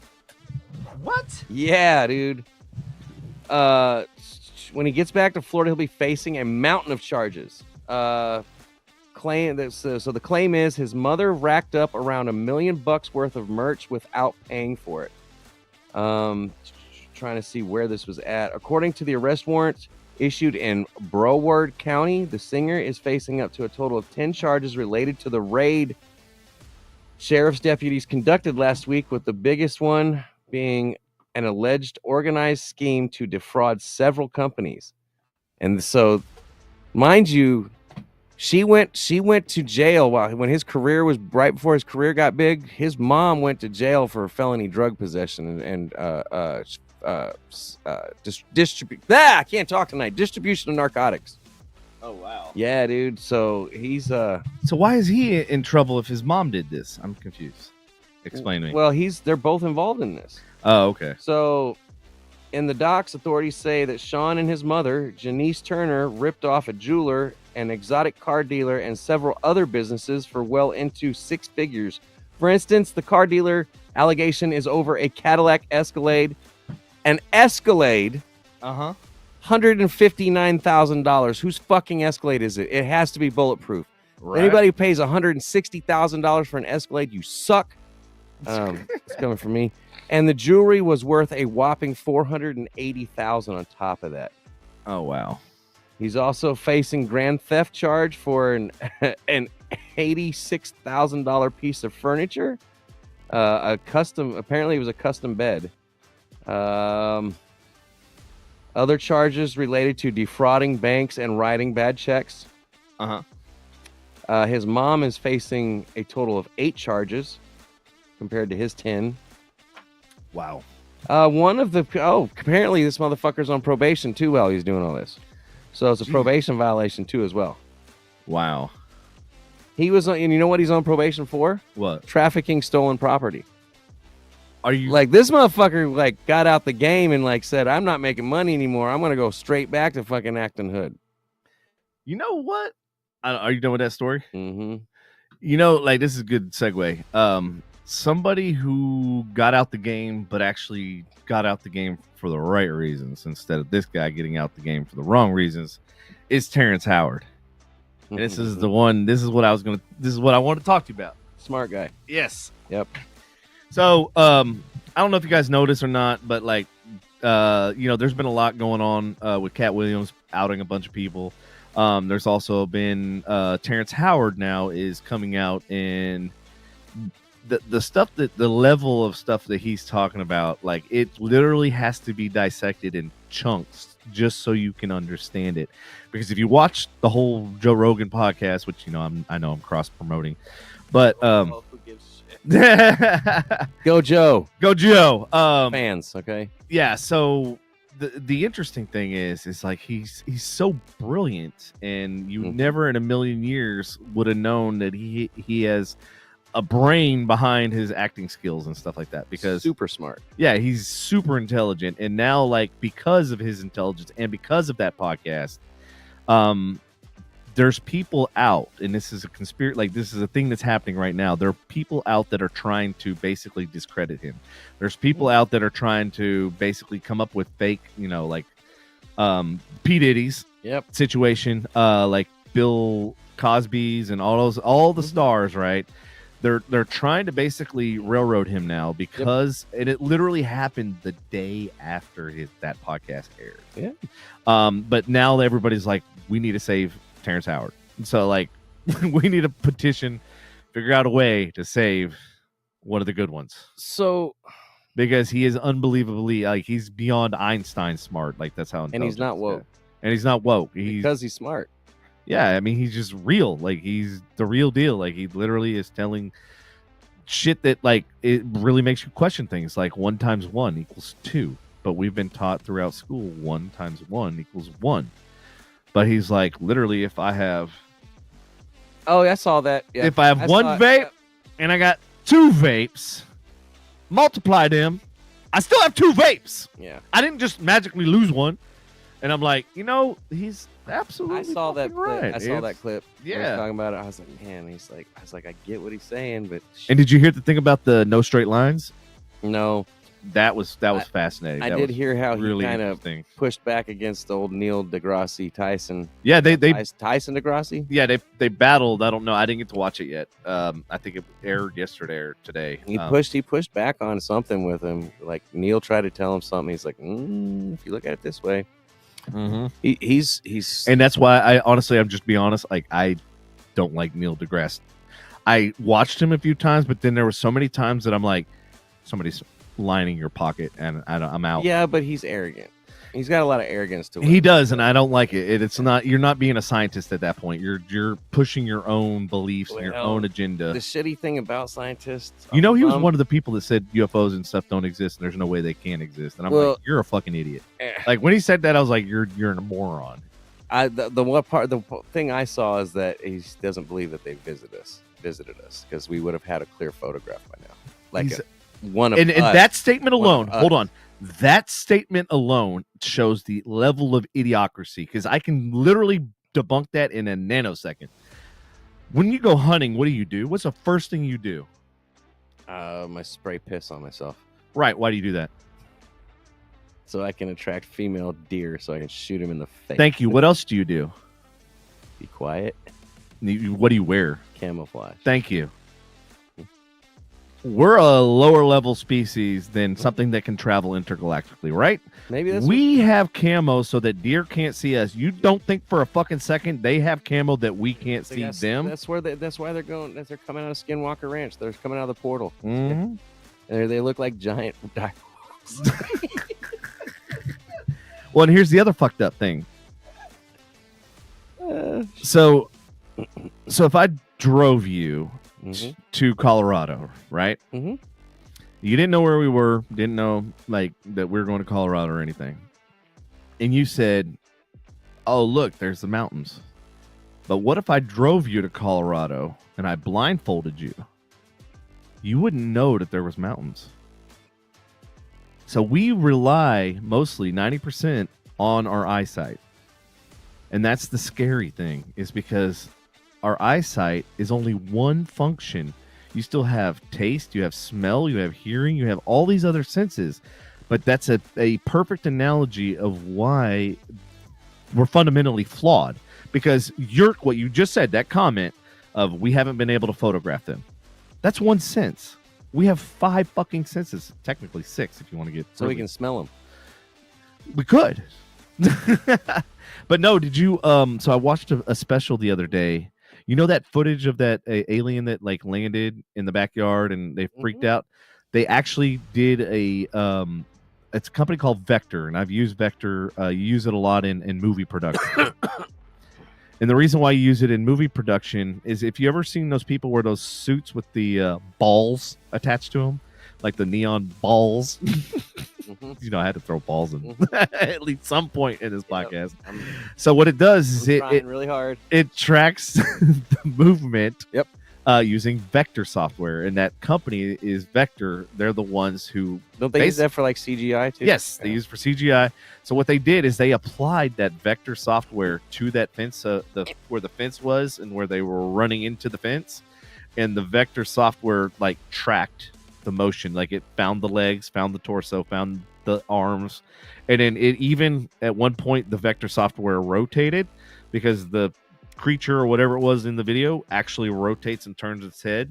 And so like they literally tracked it with this AI software, and the AI picked it up. And so it's like, because there are people trying to debunk it's a shadow, it's this, but and even the guy at the Vector, I want to know where the spacecraft is. Damn it! I know, like how did that just disappear? Like they left the aliens and just took the fuck off? Like what happened? There's no like it didn't land. You know what? I think I know what it is. I think I figured it out. Fuck them. It was a woman driving. No, then all the construction equipment would have been fucked up. Like, what are you talking Well, why do you think they were found on the construction equipment? They're like, yeah, let's go. Oh, they're like, we got to fix the mess she made, right? Yep. Oh, damn. If we dig a big enough hole, we can bury her in it. Yeah, man. Wouldn't that be funny if alien rednecks? So I'm assuming Howard, was he blowing? Was he dropping any specific names or no? Specific names on what? Like Cat Williams. Cat Williams was like flat out threw people out there. Well, no, he's spitting out names like Einstein. He's spitting out names like Newton. I mean, he's spitting out. I'm talking like outing people. Yeah, he's outing their philosophies. He's outing their ideas. He's outing all of them because he said there are no straight lines. And I thought you meant like he's outing celebrities and shit. Well, he's outing all the knowledge that we supposedly learned from the state, you know, which is basically they tell you what you need to know. It's State Board of Education. It's literally in their fucking name. Oh yeah, the government. That's what. So they control the narrative. They control your information. They control what you can and can't know and all that sort of stuff. So what he's basically doing, he's outing that everything that we've been taught is wrong, and that there are no straight lines. And if you look in nature, there are no straight lines. And if you even look at the Fibonacci spiral, that is actually a spiral. It's a curve. I know. And he's saying that's why like these flat earthers and all that shit makes no sense, because planets are curved. Everything is curved in nature. Oh, there's an MMA fighter that went round and round with Rogan over flat Earth. Oh, really? Oh, it was like, and he had a couple points that actually like, logically made sense for their argument, but Rogan is like, come on. He goes, how do you know where that picture was taken from space? He goes, because this was taken from the space station. And he's like, yeah, but how? Like, he just was not hearing it. But I mean, that's the problem, and that's one of the things that I valued about this conversation that I had with this elderly lady or whatever, was the fact that like we were bouncing ideas off, and there was like no bad solution, because we weren't talking about problems. We were coming up with solutions. Like, we're coming up with ideas, and it's cool to have somebody that you can bounce those ideas off of, because then you can elaborate and you can expand on them. But like when you just shut something down because you don't want to hear the narrative, that doesn't solve anything. Yep. Like, don't shut it down. Be open and be receptive to that idea, because you can use that to either prove your point or to expand off of that idea. Well, that's what. Case in point, Uh-huh. Watch that clip with Rogan arguing with the dude. He was actually listening to what he had to say Right. before he was like, dude, what the fuck? He was like, okay. He goes, that's a sound point. He's flat out saw his point. He goes, that makes sense. He goes, it does, but, and then he hit him with something else. But no, I thought you meant Howard was like actually outing Hollywood and shit too as well. I'm trying to remember if he said anything specific. He didn't go to Diddy's parties, I guarantee you. Oh yeah, no. Oh yeah, and he did touch a little bit about alcohol, and he did touch about like doing the drugs and stuff in the Hollywood scene. He goes, why would I want to? He basically used the same argument that I was like, why would I want to destroy the most powerful thing I have, which is your brain? I was like, why would I want to fuck that up? Why would I want to, desensitize that? Why would I want to take that away from me? That's my one superpower, so to speak. And so I was like, man, that's brilliant what he's saying. Mm-hmm. Agreed, dude. But yeah, so to the point is that's why people are like, we need to save him, because the government, like, he knows too much, and you can't have somebody that knows too much, because then when other people start following, then we have a problem. There's actually another actor out there. He's a white dude, and he looks really weird. He's got almost white hair, and he was blacklisted from Hollywood for a really long time because he refused to do any roles that involved him being romantically involved with another person, because he was married. He wouldn't kiss anybody. He wouldn't. He wasn't willing to compromise those principles, and because of that, he was blackballed till just recently. You can't remember what that person. No, I'm trying to remember his name. Hold on, I can find it real quick. But it's like I want to see society like encourage more people like him than these other arrogant and pompous and like just these people that think they know everything. But like they were basically saying that the new thing is they're trying to discredit him, right? They're trying to say that they're doing the same. Remember Bob Lazar? Remember when he came out and they basically said, "Oh, we have no record of him ever going to college. We have no record of..." Like, they literally just erased his past. Well, somebody had a good argument. They said, well, they can try to erase Terrence Howard's past by saying he didn't get these, degrees and everything else.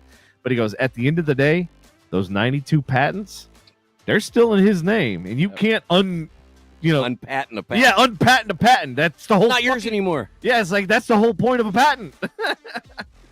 And so I was like, kudos for him, because no matter what, like, he has that.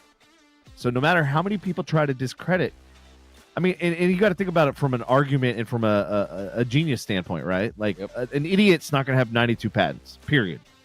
Because if an idiot came up with like 2 patents, chances are it's already been done. You know what I mean? It's like yet 92 that haven't been done that you actually filed and you were successful. Like that's a lot, man. 'Cause think of how many products. And think of if you ever look at a package, guys. If you look at the patent number, we're in the millions. So that means there's millions of products of patents. So So for you to come up with an original idea that is patentable, especially 92 times. Yeah, 92 times. So the other actor I was talking about, his name is Neil McDonough. Okay. McDonough,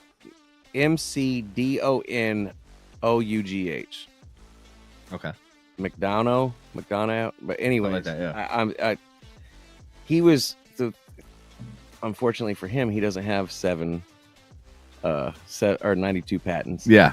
So Hollywood was pretty successful in blackballing him at first.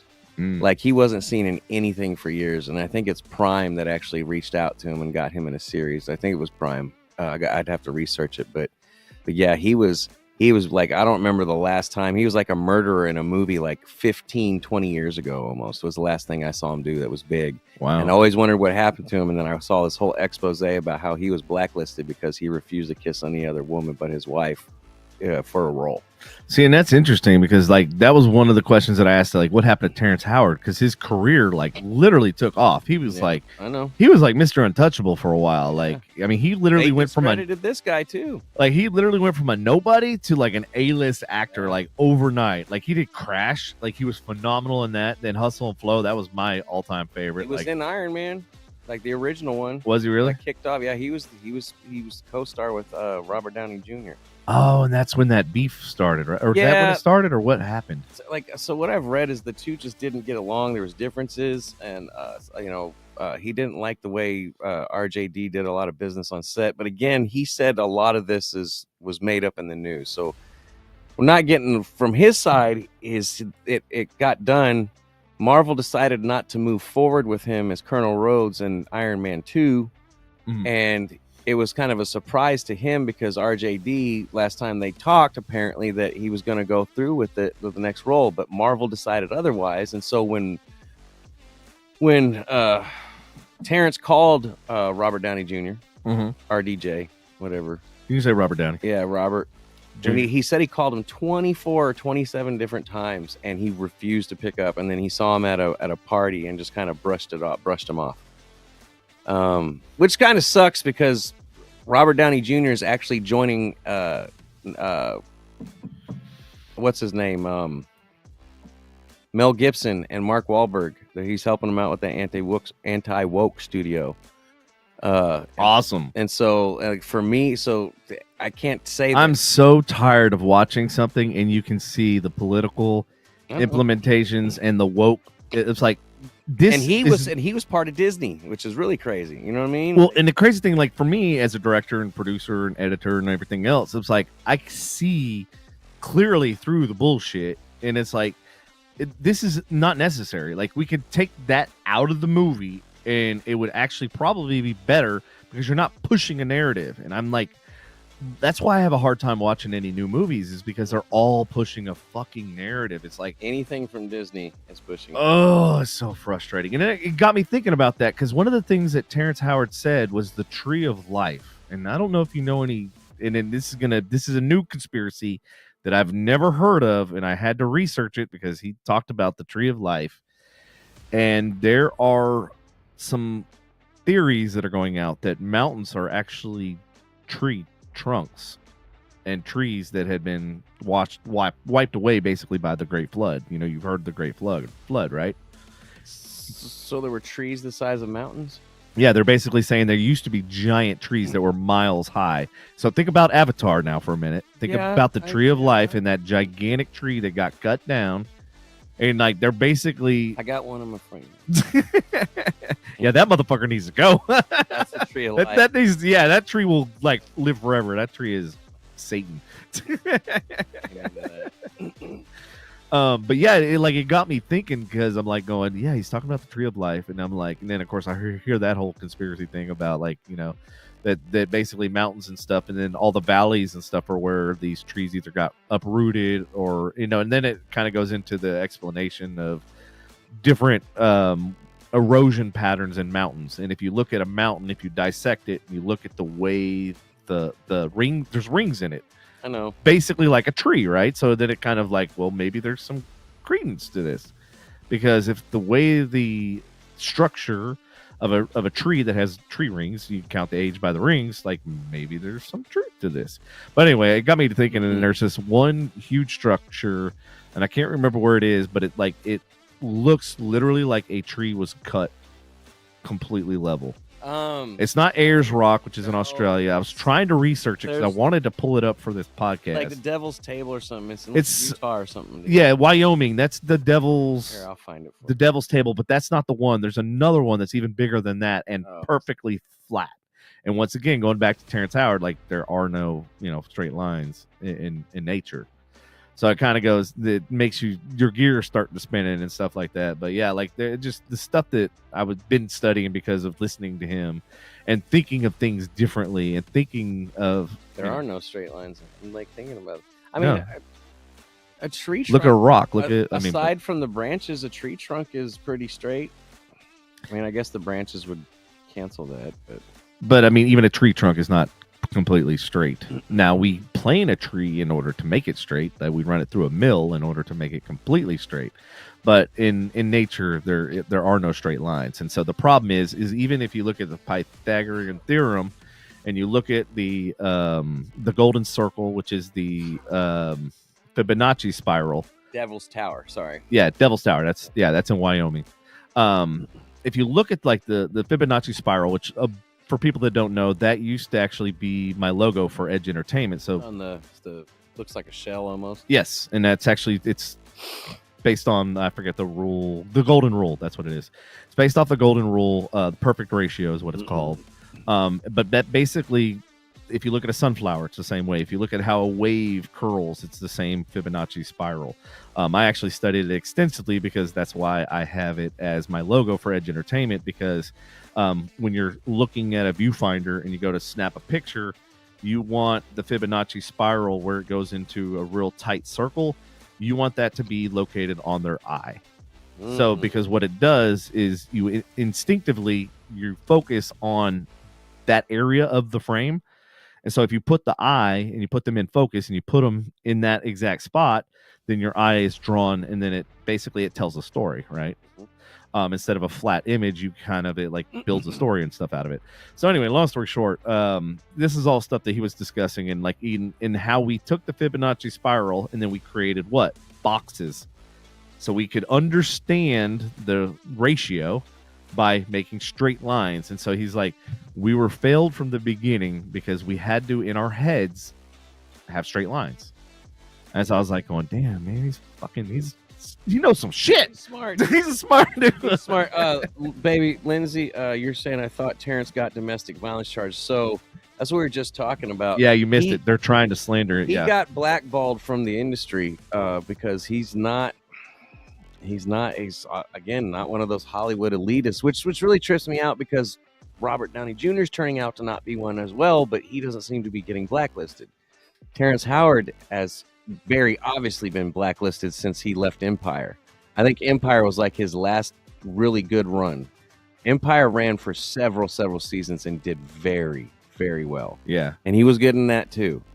But the thing is the domestic stuff and whatnot is a lot of stuff that's being drummed up in the media with no like actual I guess without facts. No facts. The factual evidence. There's been no follow through with actually being somebody to be able to put evidence or substantiate an actual claim. Yep. So Lindsay, thank you for bringing that up, because that was one of the things why I wanted to discuss the Save Terrence Howard movement, because we need to start one. The dude is super smart. I read about him a long time ago, but then after watching that Joe Rogan stuff, like, Jesus, this dude's on another level. Oh yeah, like, he is insane. Supposedly Cat Williams is too.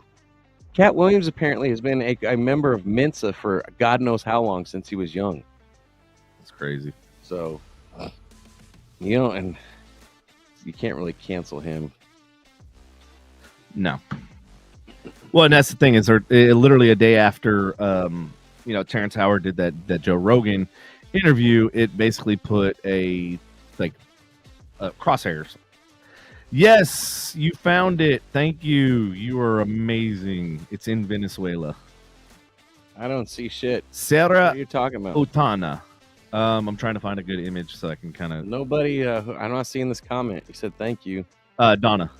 Oh, I just saw Devil. Oh, there it is. I found it. Oh, and I just got to scroll up. I got to be smarter than the object I'm working with. Okay, so Donna, that's not quite the same one, but that is a good representation of what I'm talking about. The one that I'm talking about actually has, it's hollowed out in the center, and I for the life of me, I think it's in Bahrain. I think it's somewhere in the Middle East, but the one that I'm talking about is completely level, flat, but in the center is basically a hole, and I think, and it got my wheel spinning and everything else, and I'm like, honestly, I think that was the tree of life at one point that had been completely leveled, and in that basically, all life on the planet. Our research division says it's Goyat in Ethiopia. Okay, I'm gonna look it up. Guyot. Man, we got our research. I'm so glad I was literally racking my brain speak. last night trying to find anything, and I'm like, how do I even look this up? Tree-shaped mountain that has hole in middle. Yeah. I was literally trying that. Like AI would look at you like, what the? Even AI was like, "Oh, nope, that ain't it." Excuse me, I'm sorry, sir. No, that's a volcano. That's clearly that's close. But this one it's almost like a combination of the two, of the one that she mentioned earlier and this one. I'm sure it's gonna drive me nuts. I'm gonna have to find this. I'm not doubting Mr. Terrence Howard or whatnot, but yeah, sorry, I'm gonna need hard soil evidence, true hard soil evidence to show me that mountains were once fucking trees. I'm sorry. Oh no, he didn't say that. No, that's totally separate. That is a conspiracy. Oh, okay. That it's been started because of God, I can't remember what actually started. I don't buy it. Oh, because of the no straight lines. So there's no straight lines. Shit happens. Like, so why, if we notice that, why can't rocks not be in straight lines? Why is it got to be a tree? I mean, last time I checked, a rock is a rock, and petrified wood is still wood, but it's almost it's basically as hard as a rock. Right. But it's still wood because you call it petrified wood. It's yeah, not a rock. But it is a rock. But no, it's not. But no, it's so like all rocks are rocks, but not all petrified woods are rocks. Wait, what? We're gonna need our neighborhood geologist for that. Yeah. Did you? No, I just wanted to put that out there because that was so he started talking about the tree of life, and then that kind of started the whole me researching and then finding that plateau, and then finding out about there's now a new conspiracy about that all mountains are basically trees or some shit. Yeah, true. So, and that they're basically saying that the canopy and the trees that we have in our forests and stuff right now are like basically shrubs. Well, and it goes back to the theory of the Earth resetting, whether you believe that or not, that the Earth resets every X amount of, because they're like, you look at it like, okay, so where are the Egyptians? Like, where are in the technology that they had? Like, where did it go?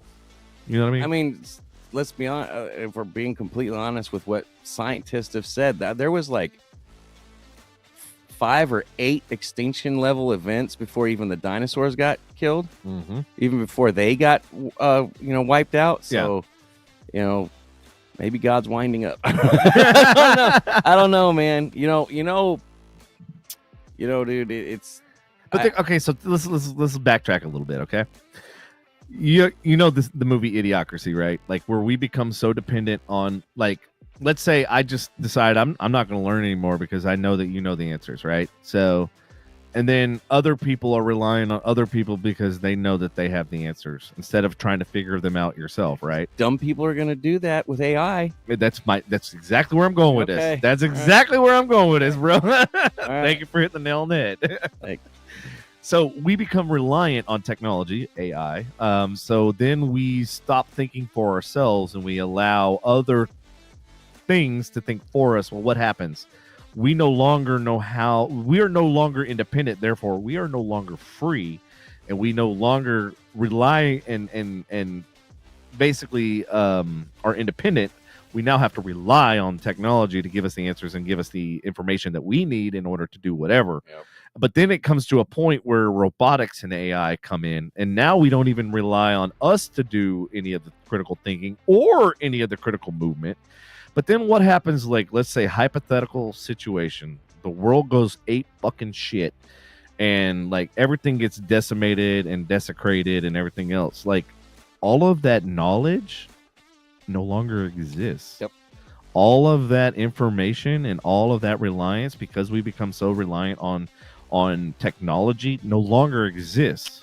Yes, it does. And then no, it doesn't. I mean, then we basically start, and then you think about, okay, well, let's go look at history. Let's go look at the Egyptians. Let's go, what happens if they got so technologically advanced that they wiped themselves out, and then there's no proof of this because it's information, right?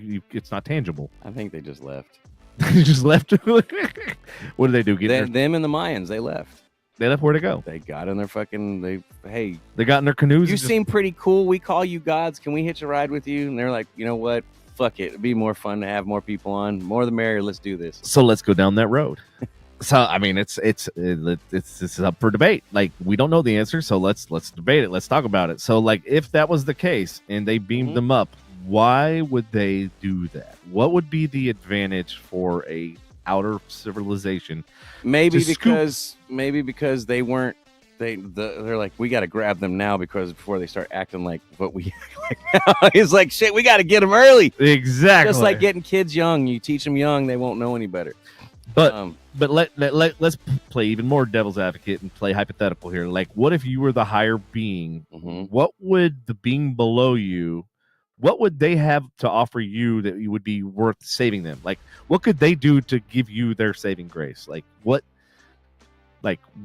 avenue would you be like, okay, yeah, we're missing this, or we need this, or whatever? I mean, maybe I just am a head alien that just likes female earthlings, and that's what's in it for me. Like, I need to start the hybrid population. Like, I don't know. Like, yeah, there we go. That's good. That'll work for me. Or what if they abducted them to help? Let me put this: help them, and then they realize that they can't save them, so then they start a new civilization, and then they do this over and over. Well, I mean, remember Stargate, right?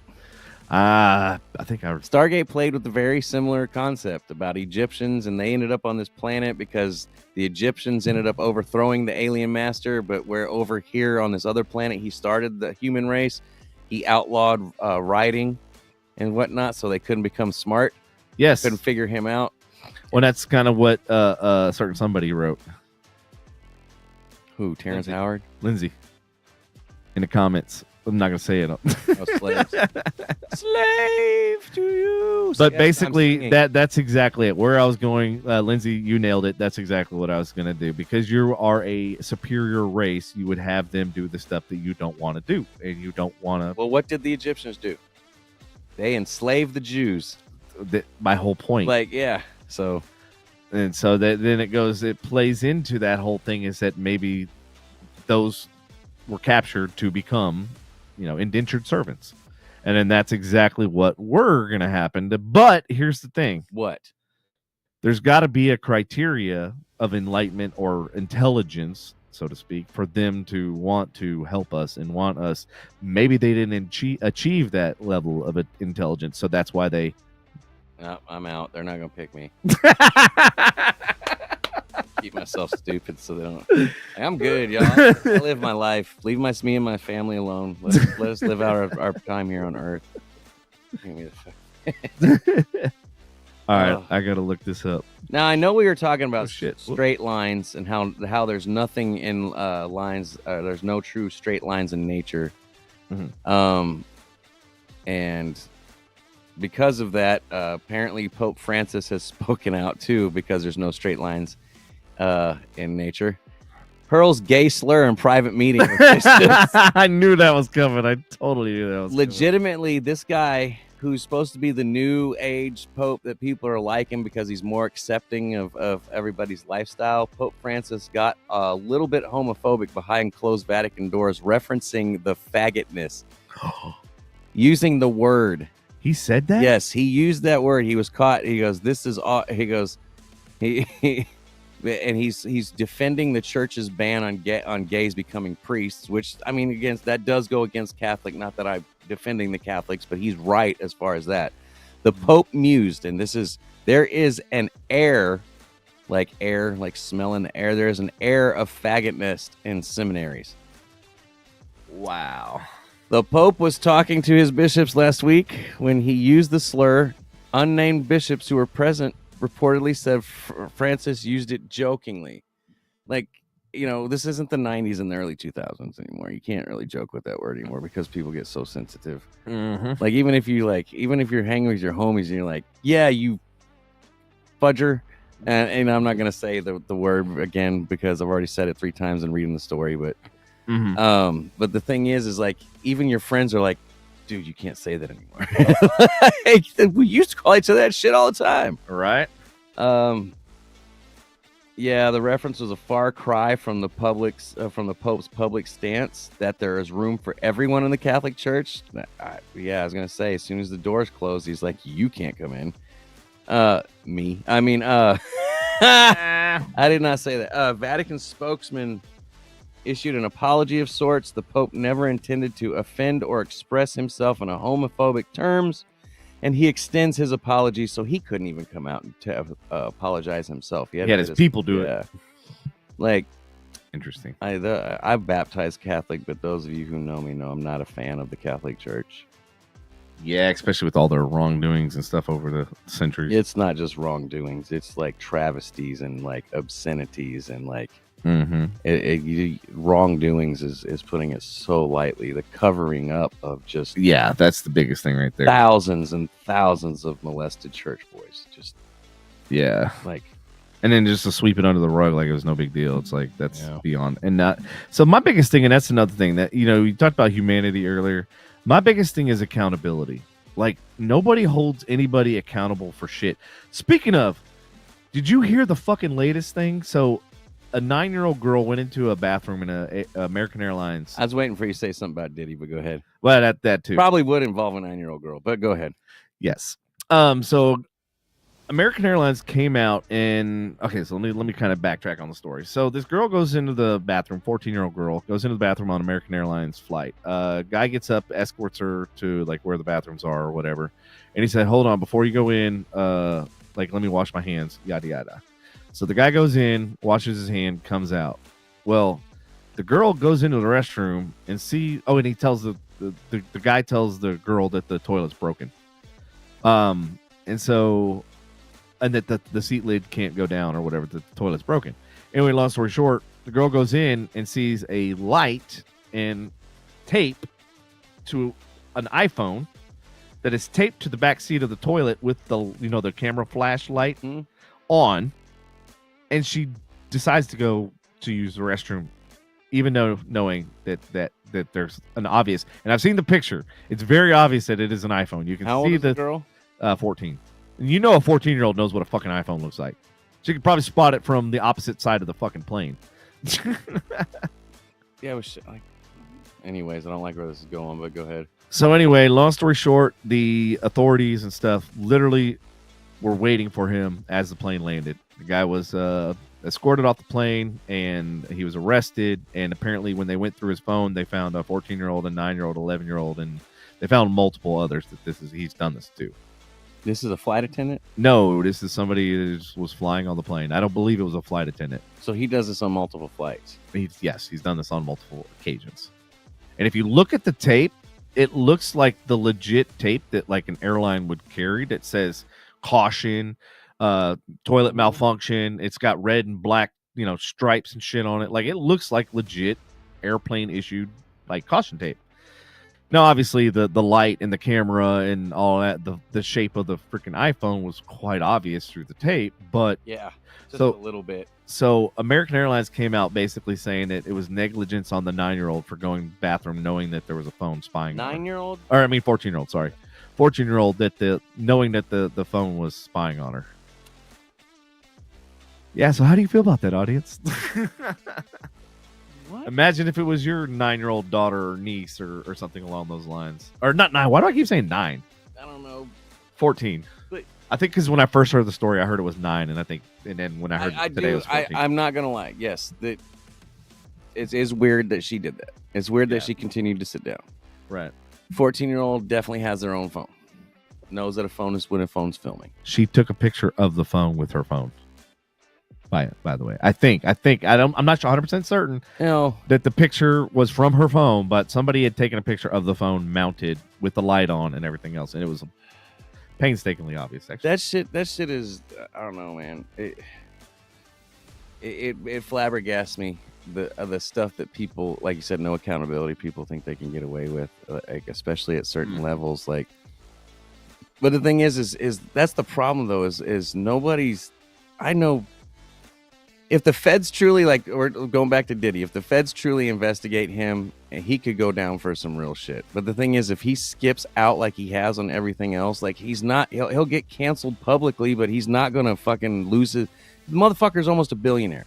Yeah. Nobody's gonna fucking touch him. Nobody. Unfortunately.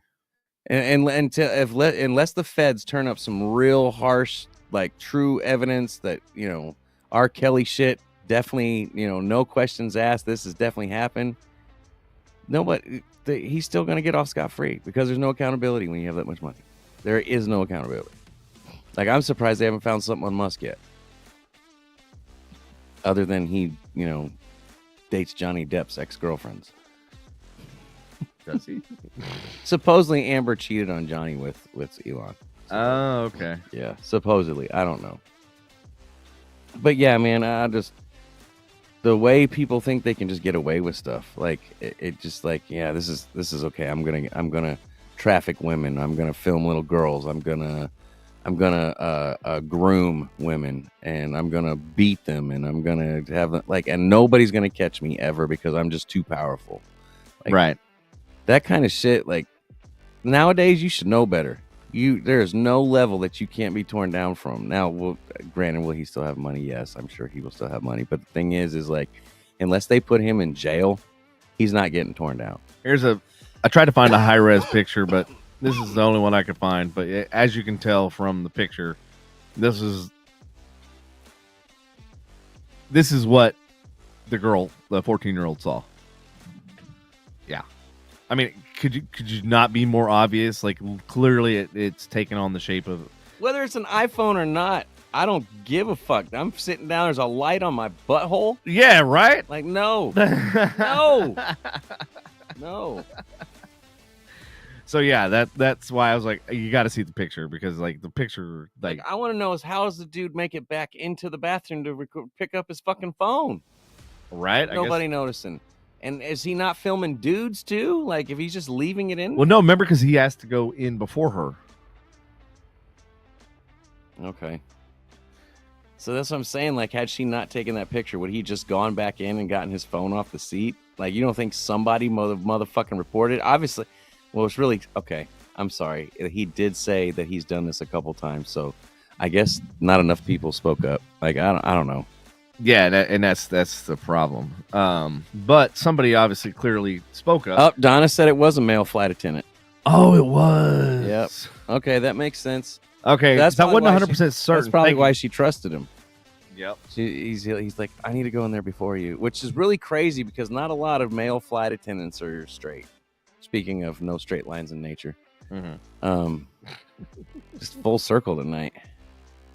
I love how all of our stories are completely related. I mean, no straight lines. They like Peter. I got a story that's about PETA. Okay, yeah, go ahead. PETA wants Stormy Daniels in the new anti-horse racing PSA with the Trump jab. So basically, the ad goes, because you know how like everybody, like the Kentucky Derby, everybody's like, oh, the Kentucky Derby, and then it's over in 2 minutes. Yeah. The ad literally says, nobody likes a 2-minute ride. Turn your back on horse racing cruelty. And then it flashes a pop-up of Stormy saying this and Trump. Nobody likes a 2-minute ride. Wow. I love it. Yeah. Clever. Sure you do. Clever. But yeah, no, that's good stuff right there. Mike Tyson had an ulcer so bad on the plane that they had to land and get medical attention. Oh crap! His ulcer acted up so bad that they had to. Oh, They didn't speaking of, so when I was in North Carolina, I forgot to mention this story. So part of like this place that I went to, and Donna, you'll get a kick out of this. So Donna was asking me like what the name of the Donna put PETA, people eating tasty animals. Yep. So I went to the National Whitewater area or place that's in North Carolina. It's it's pretty close to their house. So they had whitewater rafting. They had one side is like a 2, and then the other side is like a 3. Well, what they do is they close one of the sides, and then all the water flows to the other side, and then that one becomes a 4. So that's where they hold like the Olympic training, and they also do like police fire there training. They do SEAL training. They do a lot of different trainings for government organizations and stuff there. Well, anyway, so I was like, you know what? I want to do the zip line because they have like the zip line that goes like 90 miles an hour, dude. And it goes like through the treetops and all this shit. But it had a rope course, and then it had this tall ass tower that I kid you not was probably 30 or 40 stories. You could see it anywhere in Charlotte. Like it's a tall ass freaking tower that has steps that you have to climb. By the time you get to the top, you're so exhausted, you're just ready to get on that zip line so you can get the fuck off the thing. So I climb this thing, I get to the top, I get the zip line thing, and I'm like going, they make you walk out onto this little tiny wooden box. And I'm like thinking, I'm looking down and I'm going, I'm not even tethered. And so I'm like going, don't make any sudden movements. Like doing everything in slow motion, right? Like taking like little baby steps and shit like that. And I'm just like, I can see myself fucking tripping. Right? I can see myself tripping right now, or the box flipping upside down or some shit. Like I put my weight on the edge or whatever. The box fucking turns over and there goes Devin. Jesus. So, I'm like playing Final Destination in my head. I'm like, this is going to be a fucking terrible way to die. Which is funny because y'all were talking about wills and everything else at the party. So it just reminded me of this story. Where do I leave this? So I do it and go zip lining all the way across. And then there's this rope course, right? Well, that day it was like 95 or 93 degrees. It was like in the 90s. It was really, really hot. Super fucking hot. And so what I didn't think about, like I'm doing the rope course. And now, granted, you're climbing down from that, 30, 40 story, whatever, however tall that big ass tower was. You're basically climbing down, and there's a couple areas where you're climbing up. Well, the thing I didn't think about is you're in the woods. There's no breeze. So you have all the heat, but no way to cool you down. And you're doing basically all these, very physical activities and stuff like that. Yep. And so I get to like the final zip line, and all of a sudden, like I start getting dizzy, and I'm like going, "What the fuck is going on?" And I'm like, and then I start dry heaving, and I'm like going, "Shit, I better not be having a fucking heart attack up on this motherfucker." And I'm like, I'm almost near the end, and then all of a sudden, I start doing the whole vomiting thing. Like nothing was coming up, and it just kept doing it. It kept convulsing, and I'm literally hanging on to this bridge, dude. And I'm like probably 30 or 40 feet off the ground. And I'm literally hanging on to one side of one rope. Just having the time of your life. Oh, dude. And I'm in the middle of this bridge, and it's swinging back and forth. And I'm just going, oh, this is not helping the fucking situation. Yes, it is. And I'm like, don't throw up. And I'm like trying to put my hand on my head. You know how they teach you in like track and stuff? Mm-hmm. So you open up in your through airways. Your nose, out through your mouth. Yeah, dude. I'm trying to like talk myself out of it. I'm literally trying to like put one hand up and one here. I'm like trying to cool myself down because I knew what it was. It's just like I got overly exhausted, like heat exhaustion. There was no water at all. And you're being anxious on top of that. Like you're up there. Yeah, and we're an hour and a half into this physical labor, and there's not one fucking water station anywhere. Your body's like, fuck yeah. Yeah, dude. I'm looking at my watch, like trying to check my heart rate, right? Making sure it's not a heart attack or anything heart related. And like my watch is everything, my heart rate, everything is fine. And I'm going, okay, then it's got to be the heat. It's just got to be the heat and just overexhaustion and not enough water, hydration, that sort of thing. So I finally puked, and dude, it was disgusting. So imagine looking over and seeing somebody 30 feet, 40 feet in the air just projectile vomit. Exactly. Shit. Duck, run, duck for cover. And so after that, I was like, I gotta get to the edge of the bridge. I was like, I gotta get to the next station. And so I like make my way, and I'm like, at this point, I'm not even holding on to the fucking cables anymore. I'm just Please just make it be over. Yeah. So I get there, and I'm like, and I see their giant orange and white water bucket thing. You know, one of those Gatorade 5-gallon type things. And I'm like, oh, good water. And they're like, oh, that's not for you. That's for employees. And I'm like going, you watched me throw up. I'm literally having heat exhaustion, and you're refusing to give me fucking water.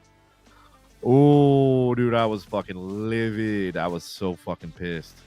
Yes, you're absolutely right, Donna. The humidity was with all the rainstorms and shit they had. The humidity was at like 90%. Like, it was ridiculous. That's fucking crazy. And I would have never thought there, because everybody's like, well, aren't you used to the heat in Texas? I'm like, no, this is a different type of heat. Like, we have a dry heat. I can handle that. Like, this is like a fucking soaking shirt just standing outside, heat. Oh, shit. What? I just noticed what time it was. Oh, shit. Well, that's cool. I'm almost done with the story.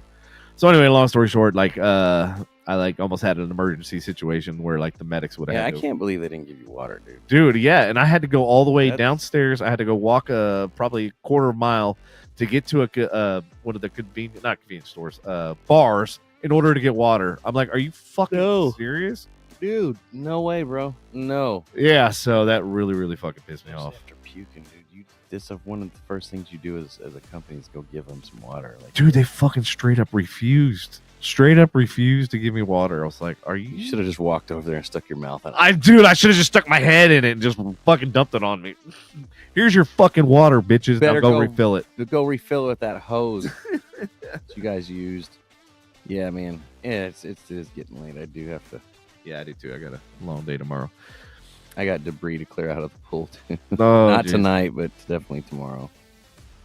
But yeah, so that was my U.S. National Whitewater Center experience.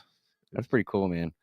Yeah, I mean, now, granted, we did the rafting afterwards, so like that water and all that shit felt fucking amazing, and I was fine for the rest of the day once I got that out. It's all fresh water too, right? It's actually like it's pool water. So it originally was fresh water. It was actually, but then they had some kind of amoeba that like went in your nose and like basically caused brain damage. Yeah, let's not do that. Yeah, so then they decided that they were no longer going to use the water from the river, and they were going to just chlorinate it, close it off, and chlorinate the whole thing. Okay. But before, it was actually fresh water from the river. It was actually river fed. Sounds pretty cool, man. Sounds like what'd you put? Some sports aren't for the faint of heart. Yeah, trust me, because I almost died. Grip it and rip it. I'm sorry, that's golf. It's funny though. Oh, dude, I should have sent you the pictures. I played Top Golf with my cousins and whooped ass. Played what? Top Golf. Oh yeah. Yeah. Fucking. I like stomped it, dude. It was like I got 140, and I think they got like the highest score they got was 70 or 80. And I was like, dude, I almost doubled your score. It happens, man. So I felt good. That was my crowning moment. Thwack. That's the best hitting the ball right there. Thwack. Thwack. That's what this sounds like. It does. It does kind of sound like that. All right, man. All right, ladies and gentlemen, thank you for tuning in. I hope you have an amazing week, and we will catch you next Tuesday. Andy, you got anything wonderful and delightful to say? If we don't see you before then, don't be like Diddy. Whoa. On that note, y'all have a wonderful night, and we'll see you next week.